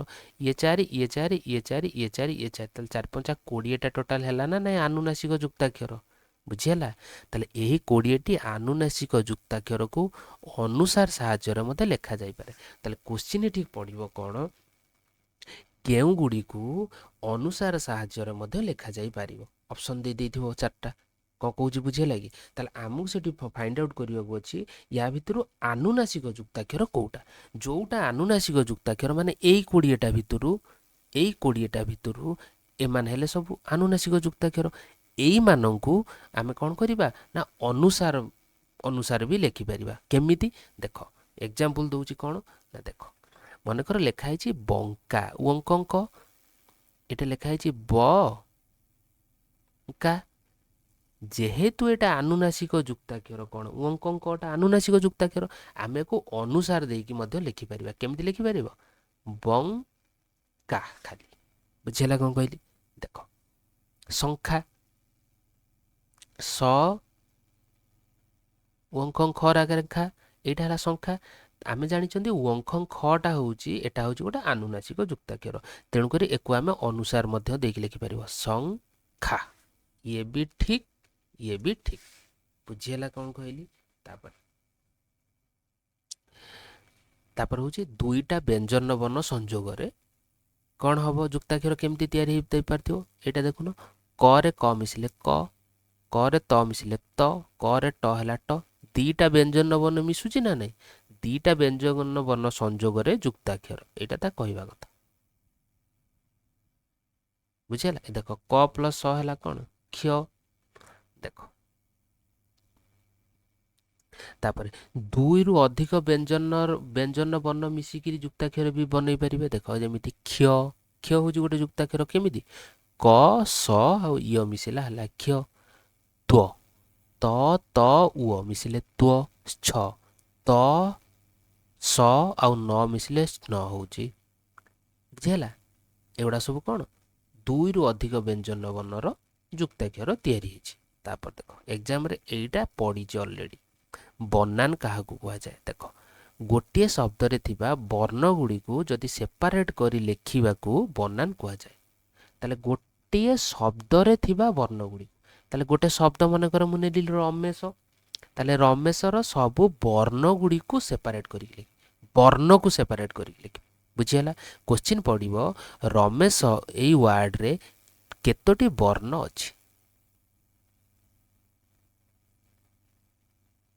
केतोटी वर्ण अछि एटा पड़िबो क्वेश्चन आ एग्जाम रे क्वेश्चन पड़ी छि एमितिका ताले मु कोन कहली गोटे शब्द रे थिबा वर्ण गुडी को जदि हम सेपरेट करिकि लिखिबा सेगुडा को कहबा बनान एया नुए कि ताले देखो रमेश ताले र केमिति हेछि मु सब बेले कहि छि कोन ना एटा हळंत लागि कि थिबो प्लस अ रे सब बेले लागि कि थिबो ताले र प्लस अ हैला र मे मे मे माने केमिति हबो म प्लस ए आसुछि तेनु करी मे हबो म प्लस ए ताले एठी केतरा वर्ण र आ अ दीटा वर्ण म आ ए दीटा वर्ण चारिटा स माने स रे हळंत प्लस अ लागि थिबो सब बेले तेनु करी स हैला तने केतरा वर्ण हैला 2 2 4 2 6 ताले टोटल 6 टी वर्ण अछि बुझि हैला जेमिति आ गुटे एग्जांपल बांछा निधि एथिरे केतरा वर्ण पचारिबो ना टोटल ऊपर 9 टा वर्ण अछि केमिति देखिबा बा केमिति आसीबो ना ब प्लस अ हैला बा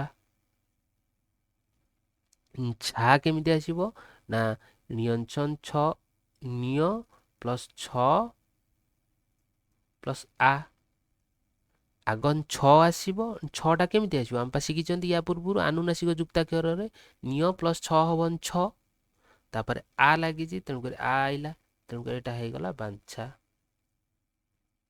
तापर निधि नि केमिति आसीबो ना 9 प्लस हर्षई दैट इज नि धी केमिति आसीबो ना ध प्लस हर्षई धी ताल टोटल केतरा हला 2 3 2 5 2 7 2 9 ताल टोटल हला 9 टा वर्ण बुझि हला तापर एटा क्वेश्चन दे देछि मु निम्नलिखित जुक्ताक्षर गुडी को केउ केउ वर्ण संयोग रे गठित हबो लेख स्ट्र केमिति हबो न क केमि सब एगुडा तयारी हेछि सेगुडा को लेखिबो जेमति लेखि देछि क्ष होछि क प्लस स तमे देखि कि लेखि दबो एगुडा को तापर ए जेमिति क्वेश्चन पढैला पढिछ ऑलरेडी एगुडा को एग्जाम रे निम्न शब्द गुडी कर बनान लेख मृण्मय कुंभीर कंपन दुर्योग वर्णाली चौरी महाभारत बनान लिखिले केमति लिखिबो मटा केमति आसीबो ना म प्लस अ म हा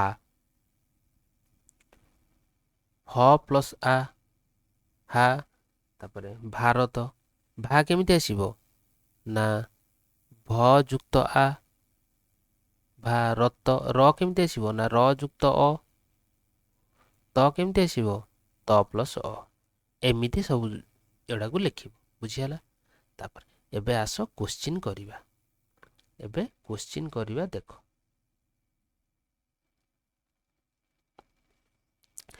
भाव विनिमयर सर्वश्रेष्ठ माध्यम कोन भाव विनिमयर सर्वश्रेष्ठ माध्यम भाव विनिमयर सर्वश्रेष्ठ माध्यम कोन हबो ना देखो कोन चित्र की ना इंगित ना इशारा ना एका कथा दीटा देखो ना भाषा होची भाव विनिमयर सर्वश्रेष्ठ माध्यम बुझियाला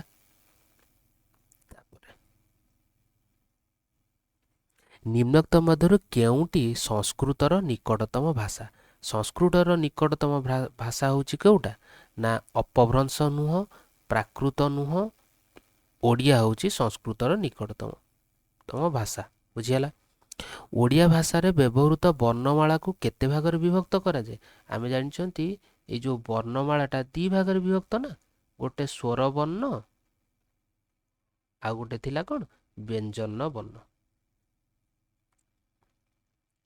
प्राकृत भाषा प्राकृत देखो व्यंजन वर्ण ताले दुई भाग रे विभक्त देखिबा भाषा सर्वदा कोन ना स्थितिशील ना प्रगतिशील भाषा प्रगतिशील भाषा सब बेले चलनशील ना भाषा सब बेले परिवर्तनशील भाषा स्थितिशील नु ना से कोनोसी भाषाटा केबे फिक्स्ड हेकि रहउची कि नाही अलगा अलगा वर्ड अलगा अलगा शब्द सेथिरे पुनी नुआ आसी ऐड होउची तो भाषा सब बेले परिवर्तनशील बुझियला भाषा चेंजेस होउची निम्नोक्त मध्यरे भाषार लक्षण केउटी ना एहा मनुष्यर मुख निसृत हाँ मनुष्यर मुखरु एटा निर्गत हुए एहा अर्थ प्रकाश करे ओबियसली यार अर्थ ही आसीबो एहा पद्धतिबद्ध ध्वनि संकेत हाँ ताले सब गुडी को ठीक बुझियला ଭାଷାରେ ବ୍ୟାକରଣ ପ୍ରୟୋଗ କେଉଁ କ୍ଷେତ୍ରରେ ହୋଇଥାଏ? କେଉଁ କ୍ଷେତ୍ରରେ? କଥୋପକଥନରେ, ନା ଲିଖନୀରେ, ନା ସବୁଗୁଡ଼ିକ ଠିକ୍, ନା ପଠନ? ଓଭିୟସଲି ବ୍ୟାକରଣଟା ଆମର ସବୁଥିରେ, କଥା କହିଲା ବେଳେ ବି ବ୍ୟାକରଣ ୟୁଜ୍ ହୁଏ, ଲେଖିଲା ବେଳେ ବି ବ୍ୟାକରଣ ୟୁଜ୍ ହୁଏ, ପଢ଼ିଲା ବେଳେ ବି ବ୍ୟାକରଣ, ତାହେଲେ ସବୁଗୁଡ଼ିକ ଠିକ୍ ହେଇଯିବ। ଓଡ଼ିଆ ଭାଷା କେଉଁ ସ୍ତରର ଅନ୍ତର୍ଭୁକ୍ତ? ମନେ ପକାଅ, ମୁଁ କହିଥିଲି କ'ଣ? Indo European, Indo European classification କହିନଥିଲି? ଓଡ଼ିଆ ଭାଷା ହେଉଛି ଇଣ୍ଡୋ ୟୁରୋପିଆନ୍, ତାଙ୍କ କାଟାଗୋରୀରେ, ଏଇ କାଟାଗୋରୀର ଯାଏ। ତାହେଲେ ଓଡ଼ିଆ ଭାଷା କେଉଁ ସ୍ତରର? ଏଇଟା ପ୍ରାଚୀନ ଭାରତୀୟ ଆର୍ଯ୍ୟ, ନା ମଧ୍ୟ ଭାରତୀୟ ଆର୍ଯ୍ୟ, ନବ୍ୟ ଭାରତୀୟ ଆର୍ଯ୍ୟ? କୋଶ୍ଚିନ୍ଟା ଟିକେ ହୋଲ୍ଡ କର, ଏଇଟା ହୋଲ୍ଡ କରିବା, ତାପରେ ଦେଖିବା। ଏଇଟା ମୁଁ ମଧ୍ୟ ଭାରତୀୟ ଆର୍ଯ୍ୟ ଭାଷା ଅନ୍ତର୍ଭୁକ୍ତ ଗୋଟିଏ ଭାଷାର ନାମ ଲେଖ। ଏଇଟା ତାହେଲେ ୟାର ଥିଓରି ଟିକେ ଦେଖିକି ପଢ଼େଇଲା ପରେ ତାପରେ ମୁଁ ଯାଇକି ଏ କୋଶ୍ଚିନ୍କୁ କରିବି। ବୁଝିଗଲା? ଦୁଇ ତିନିଟି କୋଶ୍ଚିନ୍ ହୋଲ୍ଡ କର, କାହିଁକିନା ତା ଥିଓରି ମୁଁ ଆଗ ପଢ଼େଇ ସାରିବି, ଆନ୍ସର୍ ତ କହିଦେଇପାରିବି କେଉଁଟା, ବାକି ଆନ୍ସର୍ କହିଦେଲେ ଏଇଟା ଘୋଷିଲା ଭଳିଆ ମନେ ରଖିବ। ତାକୁ ଗୋଟେ ଚାର୍ଟ କରିଦେବି, ଚାର୍ଟ କରିକି କେଉଁଟା ନବ୍ୟ ଭାରତୀୟ, କେଉଁଟା ଆର୍ଯ୍ୟ ଭାରତୀୟ, କେଉଁଟା ମଧ୍ୟ ଭାରତୀୟ କ୍ଲାସିଫିକେସନ୍ କରିକି ମୁଁ ଲେଖିଦେବି, ତାପରେ ତୁମକୁ ଇଜି ହେବ କୋଶ୍ଚିନ୍, ଏ କୋଶ୍ଚିନ୍ ସଲ୍ଭ କରିବା ପାଇଁ। ହେଲା? ତାପରେ ନିମ୍ନୋକ୍ତ ମଧ୍ୟରୁ କେଉଁଟି ନବ୍ୟ ଭାରତୀୟ ଆର୍ଯ୍ୟ ଭାଷା? ତ ଏ କୋଶ୍ଚିନ୍ ବି ଗୋଟେ, ଏଟାକୁ ହୋଲ୍ଡ କରିକି ରଖ। ସଂସ୍କୃତକୁ ଆର୍ଯ୍ୟ ଭାଷାର କେଉଁ ପର୍ଯ୍ୟାୟଭୁକ୍ତ କରାଯାଇଛି? ଆଚ୍ଛା, ଏଟା ବି ସେଇ କାଟାଗୋରୀର, ସେଇ କ୍ଲାସିଫିକେସନ୍ ଅଫ୍ ଲାଙ୍ଗୁଏଜେସ୍, ସେ ଯେଉଁ ତାଙ୍କର ସେଇ ମ୍ୟାଟରରେ। ତ ଦେଖ, ଧ୍ୱନି ଓ ବର୍ଣ୍ଣ ମଧ୍ୟରେ ପାର୍ଥକ୍ୟ କ'ଣ? ଧ୍ୱନି ଓ ବର୍ଣ୍ଣ ମଧ୍ୟରେ ପାର୍ଥକ୍ୟ କ'ଣ? ଧ୍ୱନି ହେଉଛି କ'ଣ? ଧ୍ୱନି ଲିଖିତ ରୂପ, କିନ୍ତୁ ବର୍ଣ୍ଣ ଯାହା ଉଚ୍ଚାରିତ। ଠିକ୍ ଅଛି। ଧ୍ୱନି ଓ ବର୍ଣ୍ଣ ମଧ୍ୟରେ ପାର୍ଥକ୍ୟ ନାହିଁ, ଏଟା ତ ଅପସନ୍ ହେବନି। ଧ୍ୱନି ମୁଖ ନିଃସୃତ, କିନ୍ତୁ ବର୍ଣ୍ଣ ତାର ଲିଖିତ ରୂପ। ଠିକ୍ ଅଛି, ଏଇଟା ହିଁ ଠିକ୍। ବୁଝିହେଲା? ଧ୍ୱନିଟା ହେଉଛି ମୁଖ ନିଃସୃତ, ଆଉ ତାପରେ ବ୍ୟଞ୍ଜନ ବର୍ଣ୍ଣ ଦୁଇ ଭାଗରେ ବିଭକ୍ତ। ଓଭିୟସଲି ଆମେ କ'ଣ ଯାଇଥିଲେ? ବ୍ୟଞ୍ଜନ ବର୍ଣ୍ଣ ହେଉଛି ଦୁଇ ଭାଗରେ ବିଭକ୍ତ। ଗୋଟେ ହେଉଛି କ'ଣ?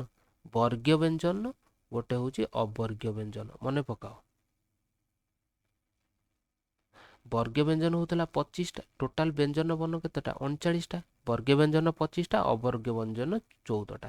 ବର୍ଗୀୟ ବ୍ୟଞ୍ଜନ ଯେଉଁ 25ଟା, ଏଟା କ'ଣ ଥିଲା? କ, ଚ, ଟ, ତ, ପ। ମନେ ପକେଇ ଦିଅ, ରିକଲ୍ କରିଦିଅ। କରେ କଣ୍ଠ୍ୟ, ଟରେ ଟ ଠ ଡ ଢ ମୂର୍ଧଣ୍ୟ, ତେଣୁକରି ମୂର୍ଧନ୍ୟ। ତରେ ତ ଥ ଦ, ତେଣୁକରି ଦନ୍ତ୍ୟ। ପରେ ଓଷ୍ଠ୍ୟ। ଆଉ ରହିଲା କ'ଣ ଏଇଟା? ତେଣୁକରି ତାଳୁ ବା ତାଲବ୍ୟ। ମନେ ପକାଅ। ତାପରେ ଆଉ କ'ଣ ଗୋଟେ କହିଲ ନା? ଅଳ୍ପ ପ୍ରାଣ, ଆଉ ଗୋଟେ ମହାପ୍ରାଣ। ଏଇ 25ଟାକୁ କ୍ଲାସିଫାଏ କରୁଛି। ଅଳ୍ପ ଫର୍ ଅଡ୍, ଅଡ୍ କିଏ?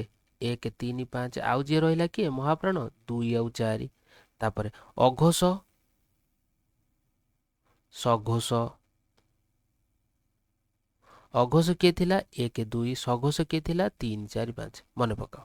ତାପରେ ବ୍ୟଞ୍ଜନ ବର୍ଣ୍ଣ ଦୁଇ ଭାଗରେ ବିଭକ୍ତ। ତାହେଲେ କ'ଣ? ବର୍ଗୀୟ ବ୍ୟଞ୍ଜନ ଓ ଅବର୍ଗୀୟ ବ୍ୟଞ୍ଜନ।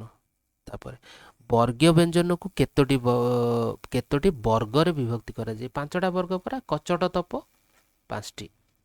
ଓଡ଼ିଆରେ ସ୍ୱରବର୍ଣ୍ଣ କେତୋଟି ଓ କେଉଁଠାରୁ କେତେ ପର୍ଯ୍ୟନ୍ତ? ସ୍ୱରବର୍ଣ୍ଣ କ'ଣ 9ଟା କି? ନା, ସ୍ୱରବର୍ଣ୍ଣ ହେଉଛି କେତେ? 11ଟା। 11ଟା। ତାପରେ ଅ ଠାରୁ ଓ ପର୍ଯ୍ୟନ୍ତ କ'ଣ? କ ଠାରୁ ଟ ପର୍ଯ୍ୟନ୍ତ? ନା, ଅ ଠାରୁ ଓ ପର୍ଯ୍ୟନ୍ତ। ଏଇଟା ମନେ ରଖ। ସହଜ ଜ୍ଞାନ ଶାଖାର ଆଚାର୍ଯ୍ୟମାନେ କଥିତ ଭାଷାରେ କ'ଣ ଲେଖୁଥିଲେ? ନା, ଏଇଟା ସେତେବେଳେ ଆଉ ଟିକେ ଥିଓରି ବୁଝେଇଦେବି, ଅଳ୍ପ କିଛି ସେତେବେଳେ କହିଦେବି, ବାକି ଏବେ ମନେ ରଖିଦିଅ। ସହଜ ଜ୍ଞାନ ଶାଖାର ଆର୍ଯ୍ୟମାନେ କଥିତ ଭାଷାରେ କ'ଣ କହୁଥିଲେ? ଦୋହା ବା ଗୀତ ଲେଖୁଥିଲେ ସେତେବେଳେ। ବାକି ମୁଁ ଟିକେ କହିଦେବି ନେକ୍ସଟ କ୍ଲାସରେ। ଦେଖ, ସଂସ୍କୃତ ଓ ହିନ୍ଦୀ ଭାଷାର ଲିପିର ନାମ କ'ଣ? ଯେ ସଂସ୍କୃତ ଓ ହିନ୍ଦୀ ଭାଷାର, ତାହେଲେ ଏମାନଙ୍କର ଲିପିର ନାଁଟା କ'ଣ? ଏଟା ହେଉଛି, ଆମେ ଜାଣିଛନ୍ତି ସଂସ୍କୃତ ଭାଷା ଆଉ ହିନ୍ଦୀ ଭାଷା ହେଉଛି ଦେବନାଗରୀ ଲିପି। ବୁଝିହେଲା? ଇଂରାଜୀ ଭାଷାର ଲିପିର ନାମ କ'ଣ ନା ଇଂରାଜୀ ଭାଷାର ଲିପିଟା ହେଉଛି ରୋମାନ। ଆମେ ଯେଉଁ ଲେଖନ୍ତିନି ଏଲ୍ ଏକ୍ସ ରୋମାନରେ ମନେ ଅଛି ନା ଏକ୍ସର ମିନ୍ସ କେତେ 10 ଏଗୁଡ଼ା ସବୁ ନଥିଲା କି ତ ଏଟା ରୋମାନ ଲିପିରେ। ଉର୍ଦ୍ଦୁ ଭାଷାର ଲିପିର ନାମ କ'ଣ ନା ମନେ ରଖ ଉର୍ଦ୍ଦୁ ଭାଷାଟା ହେଉଛି କ'ଣ ନା ପାର୍ସି। ଉର୍ଦ୍ଦୁ ଭାଷାଟା ହେଉଛି କ'ଣ ନା ପାର୍ସି ଲିପିରେ ଲେଖାଯାଏ। ତାପରେ ପଞ୍ଜାବୀ ଭାଷା ପଞ୍ଜାବୀ ଭାଷାଟା ହେଉଛି କ'ଣ ନା ରୋମାନ ନୁହଁ ପାର୍ସି ବି ନୁହଁ ଦେବନାଗରୀ ତ ହିନ୍ଦୀ ଆଉ ସଂସ୍କୃତ ତେଣୁକରି ପଞ୍ଜାବୀ ହେଉଛି କ'ଣ ଗୁରୁମୁଖୀ। ମନେ ରଖ ପଞ୍ଜାବୀ ଭାଷାର ଲିପିର ନାଁଟା କ'ଣ ହେଲା ଗୁରୁମୁଖୀ ଲିପିରେ। ଧ୍ୱନିର ଲିଖିତ ରୂପକୁ କ'ଣ କହିବା ବର୍ଣ୍ଣ କହିବା ବା ଲିପି ବି କହିବା ତେଣୁକରି ଦୁଇଟା ଯାକ ଠିକ୍ ହେଇପାରିବ ବର୍ଣ୍ଣ ବା ଲିପି।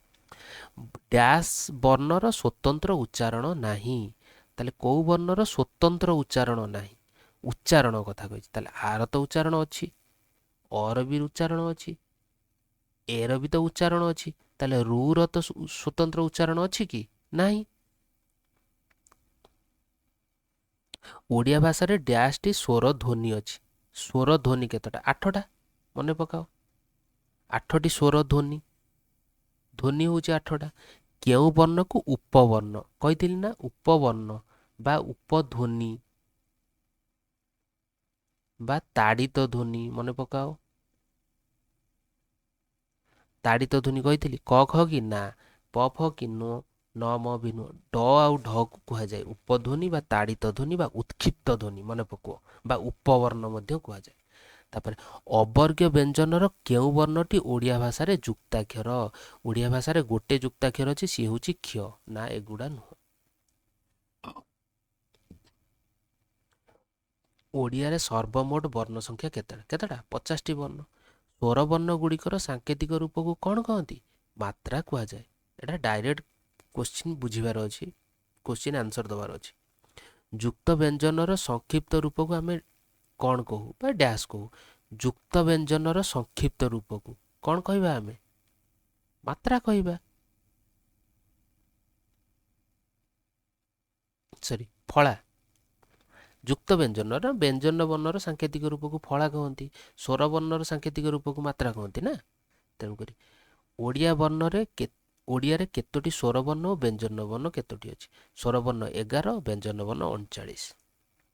ମାତ୍ରା କାହାକୁ କହନ୍ତି ନା ସ୍ୱରବର୍ଣ୍ଣ ଗୁଡ଼ିକର ସାଙ୍କେତିକ ରୂପ ଡାଇରେକ୍ଟ କ୍ୱେଶ୍ଚିନ୍ କହିବାର ଅଛି ଆମକୁ। କାହାର ସାଙ୍କେତିକ ରୂପ ନାହିଁ ସାଙ୍କେତିକ ରୂପ ଦେଖ ସାଙ୍କେତିକ ରୂପକୁ କ'ଣ କହନ୍ତି ଆମେ ମାତ୍ରା କହନ୍ତି ଆ କାର କହନ୍ତି ନୁହେଁ କି ଆ କାର ହର୍ଷଇକାର ଦୀର୍ଘଇକାର ଏଗୁଡ଼ା ସବୁ କହନ୍ତି। ତାହେଲେ ଆର ତ ଏମିତି ଅଛି ଦୀର୍ଘଇରେ ତ ଏମିତି ଅଛି ହର୍ଷଇରେ ତ ଏମିତି ଅଛି ଏଇଟା ସବୁ ତାର ସାଙ୍କେତିକ ରୂପ ନା ବା ତା ମାତ୍ରା ବା କାର ଗୁଡ଼ାକ କିନ୍ତୁ ଅର କିଛି ଅଛି କି ତେଣୁକରି ଅ ହବ ଆନ୍ସର। ଫଳା କାହାକୁ କହନ୍ତି ନା ବ୍ୟଞ୍ଜନ ବର୍ଣ୍ଣର ସଂକ୍ଷିପ୍ତ ରୂପକୁ ଫଳା କୁହାଯାଏ। ଏଠି ମନେ ରଖ ଗୋଟେ କଥା ଯେଉଁ ରୂପିମ ଏଇଟା ଏଏସ୍ଓ ଏକ୍ଜାମରେ ପଡ଼ିଥିଲା ଏଇଥର 2022ର 21ର ଯେଉଁଟା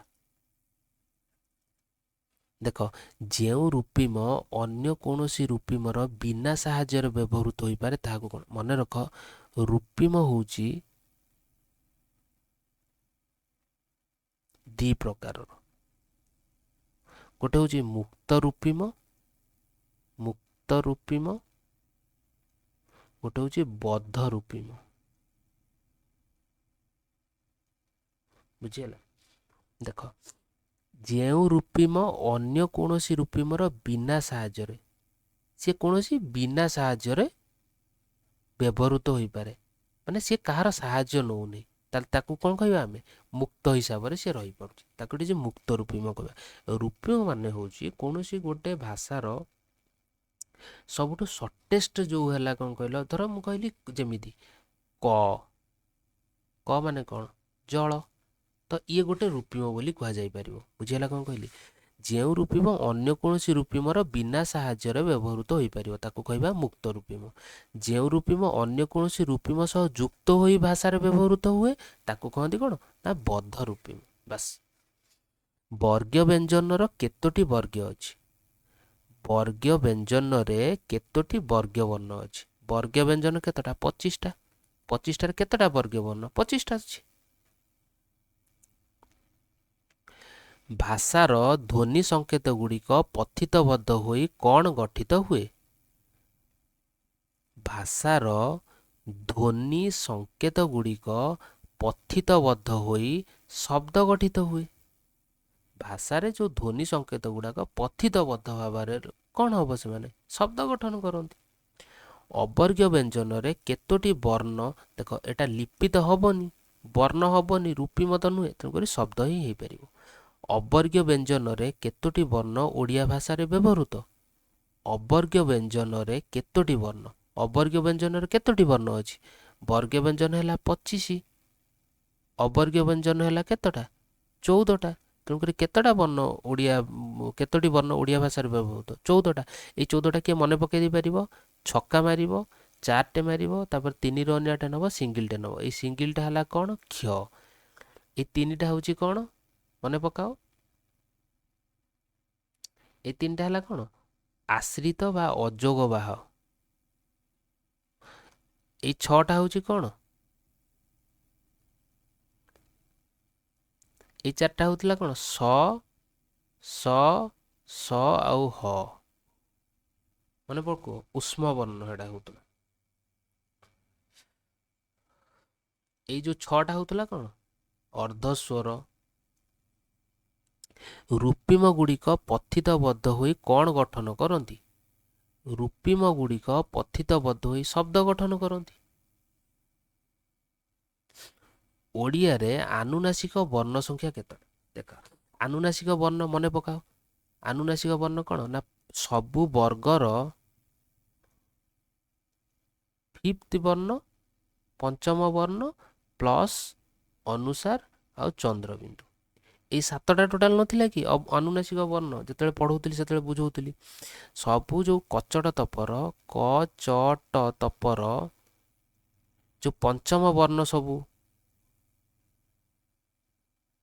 ଙ, ཉ, ନ, ଣ, ମ,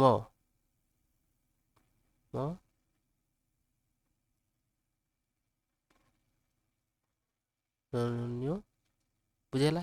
ପ୍ଲସ୍ ଅନୁସାର ଆଉ ଚନ୍ଦ୍ରବିନ୍ଦୁ। ଏଇ 7ଟା ଯାକ ହେଉଥିଲା କ'ଣ? ଆନୁନାସିକ ବର୍ଣ୍ଣ। ତାହେଲେ 7ଟି ହେବ ଆନୁନାସିକ ବର୍ଣ୍ଣ। ଯଦି ପଚାରିଥାନ୍ତା ଆନୁନାସିକ ଯୁକ୍ତାକ୍ଷର, ତାହେଲେ କେତେଟା ହେଇଥାନ୍ତା? 4 ପଞ୍ଚା 20ଟା। 20ଟା ଆନୁନାସିକ ଯୁକ୍ତାକ୍ଷର। Thank you. नेक्स्ट क्लास रे से जो किछिटा रही आमर जो कौन कहल से जो ए लिपि आउ होची ए भाषा केउठारु आसीची, को भाषा कोठारु आसीची, ए जो चार्टटा नव्य भारतीय, आर्य भारतीय, मध्य भारतीय से क्लासिफिकेशन कर देबी, करिकी नेक्स्ट क्लास रे अपलोड कर देथिबी। Thank you.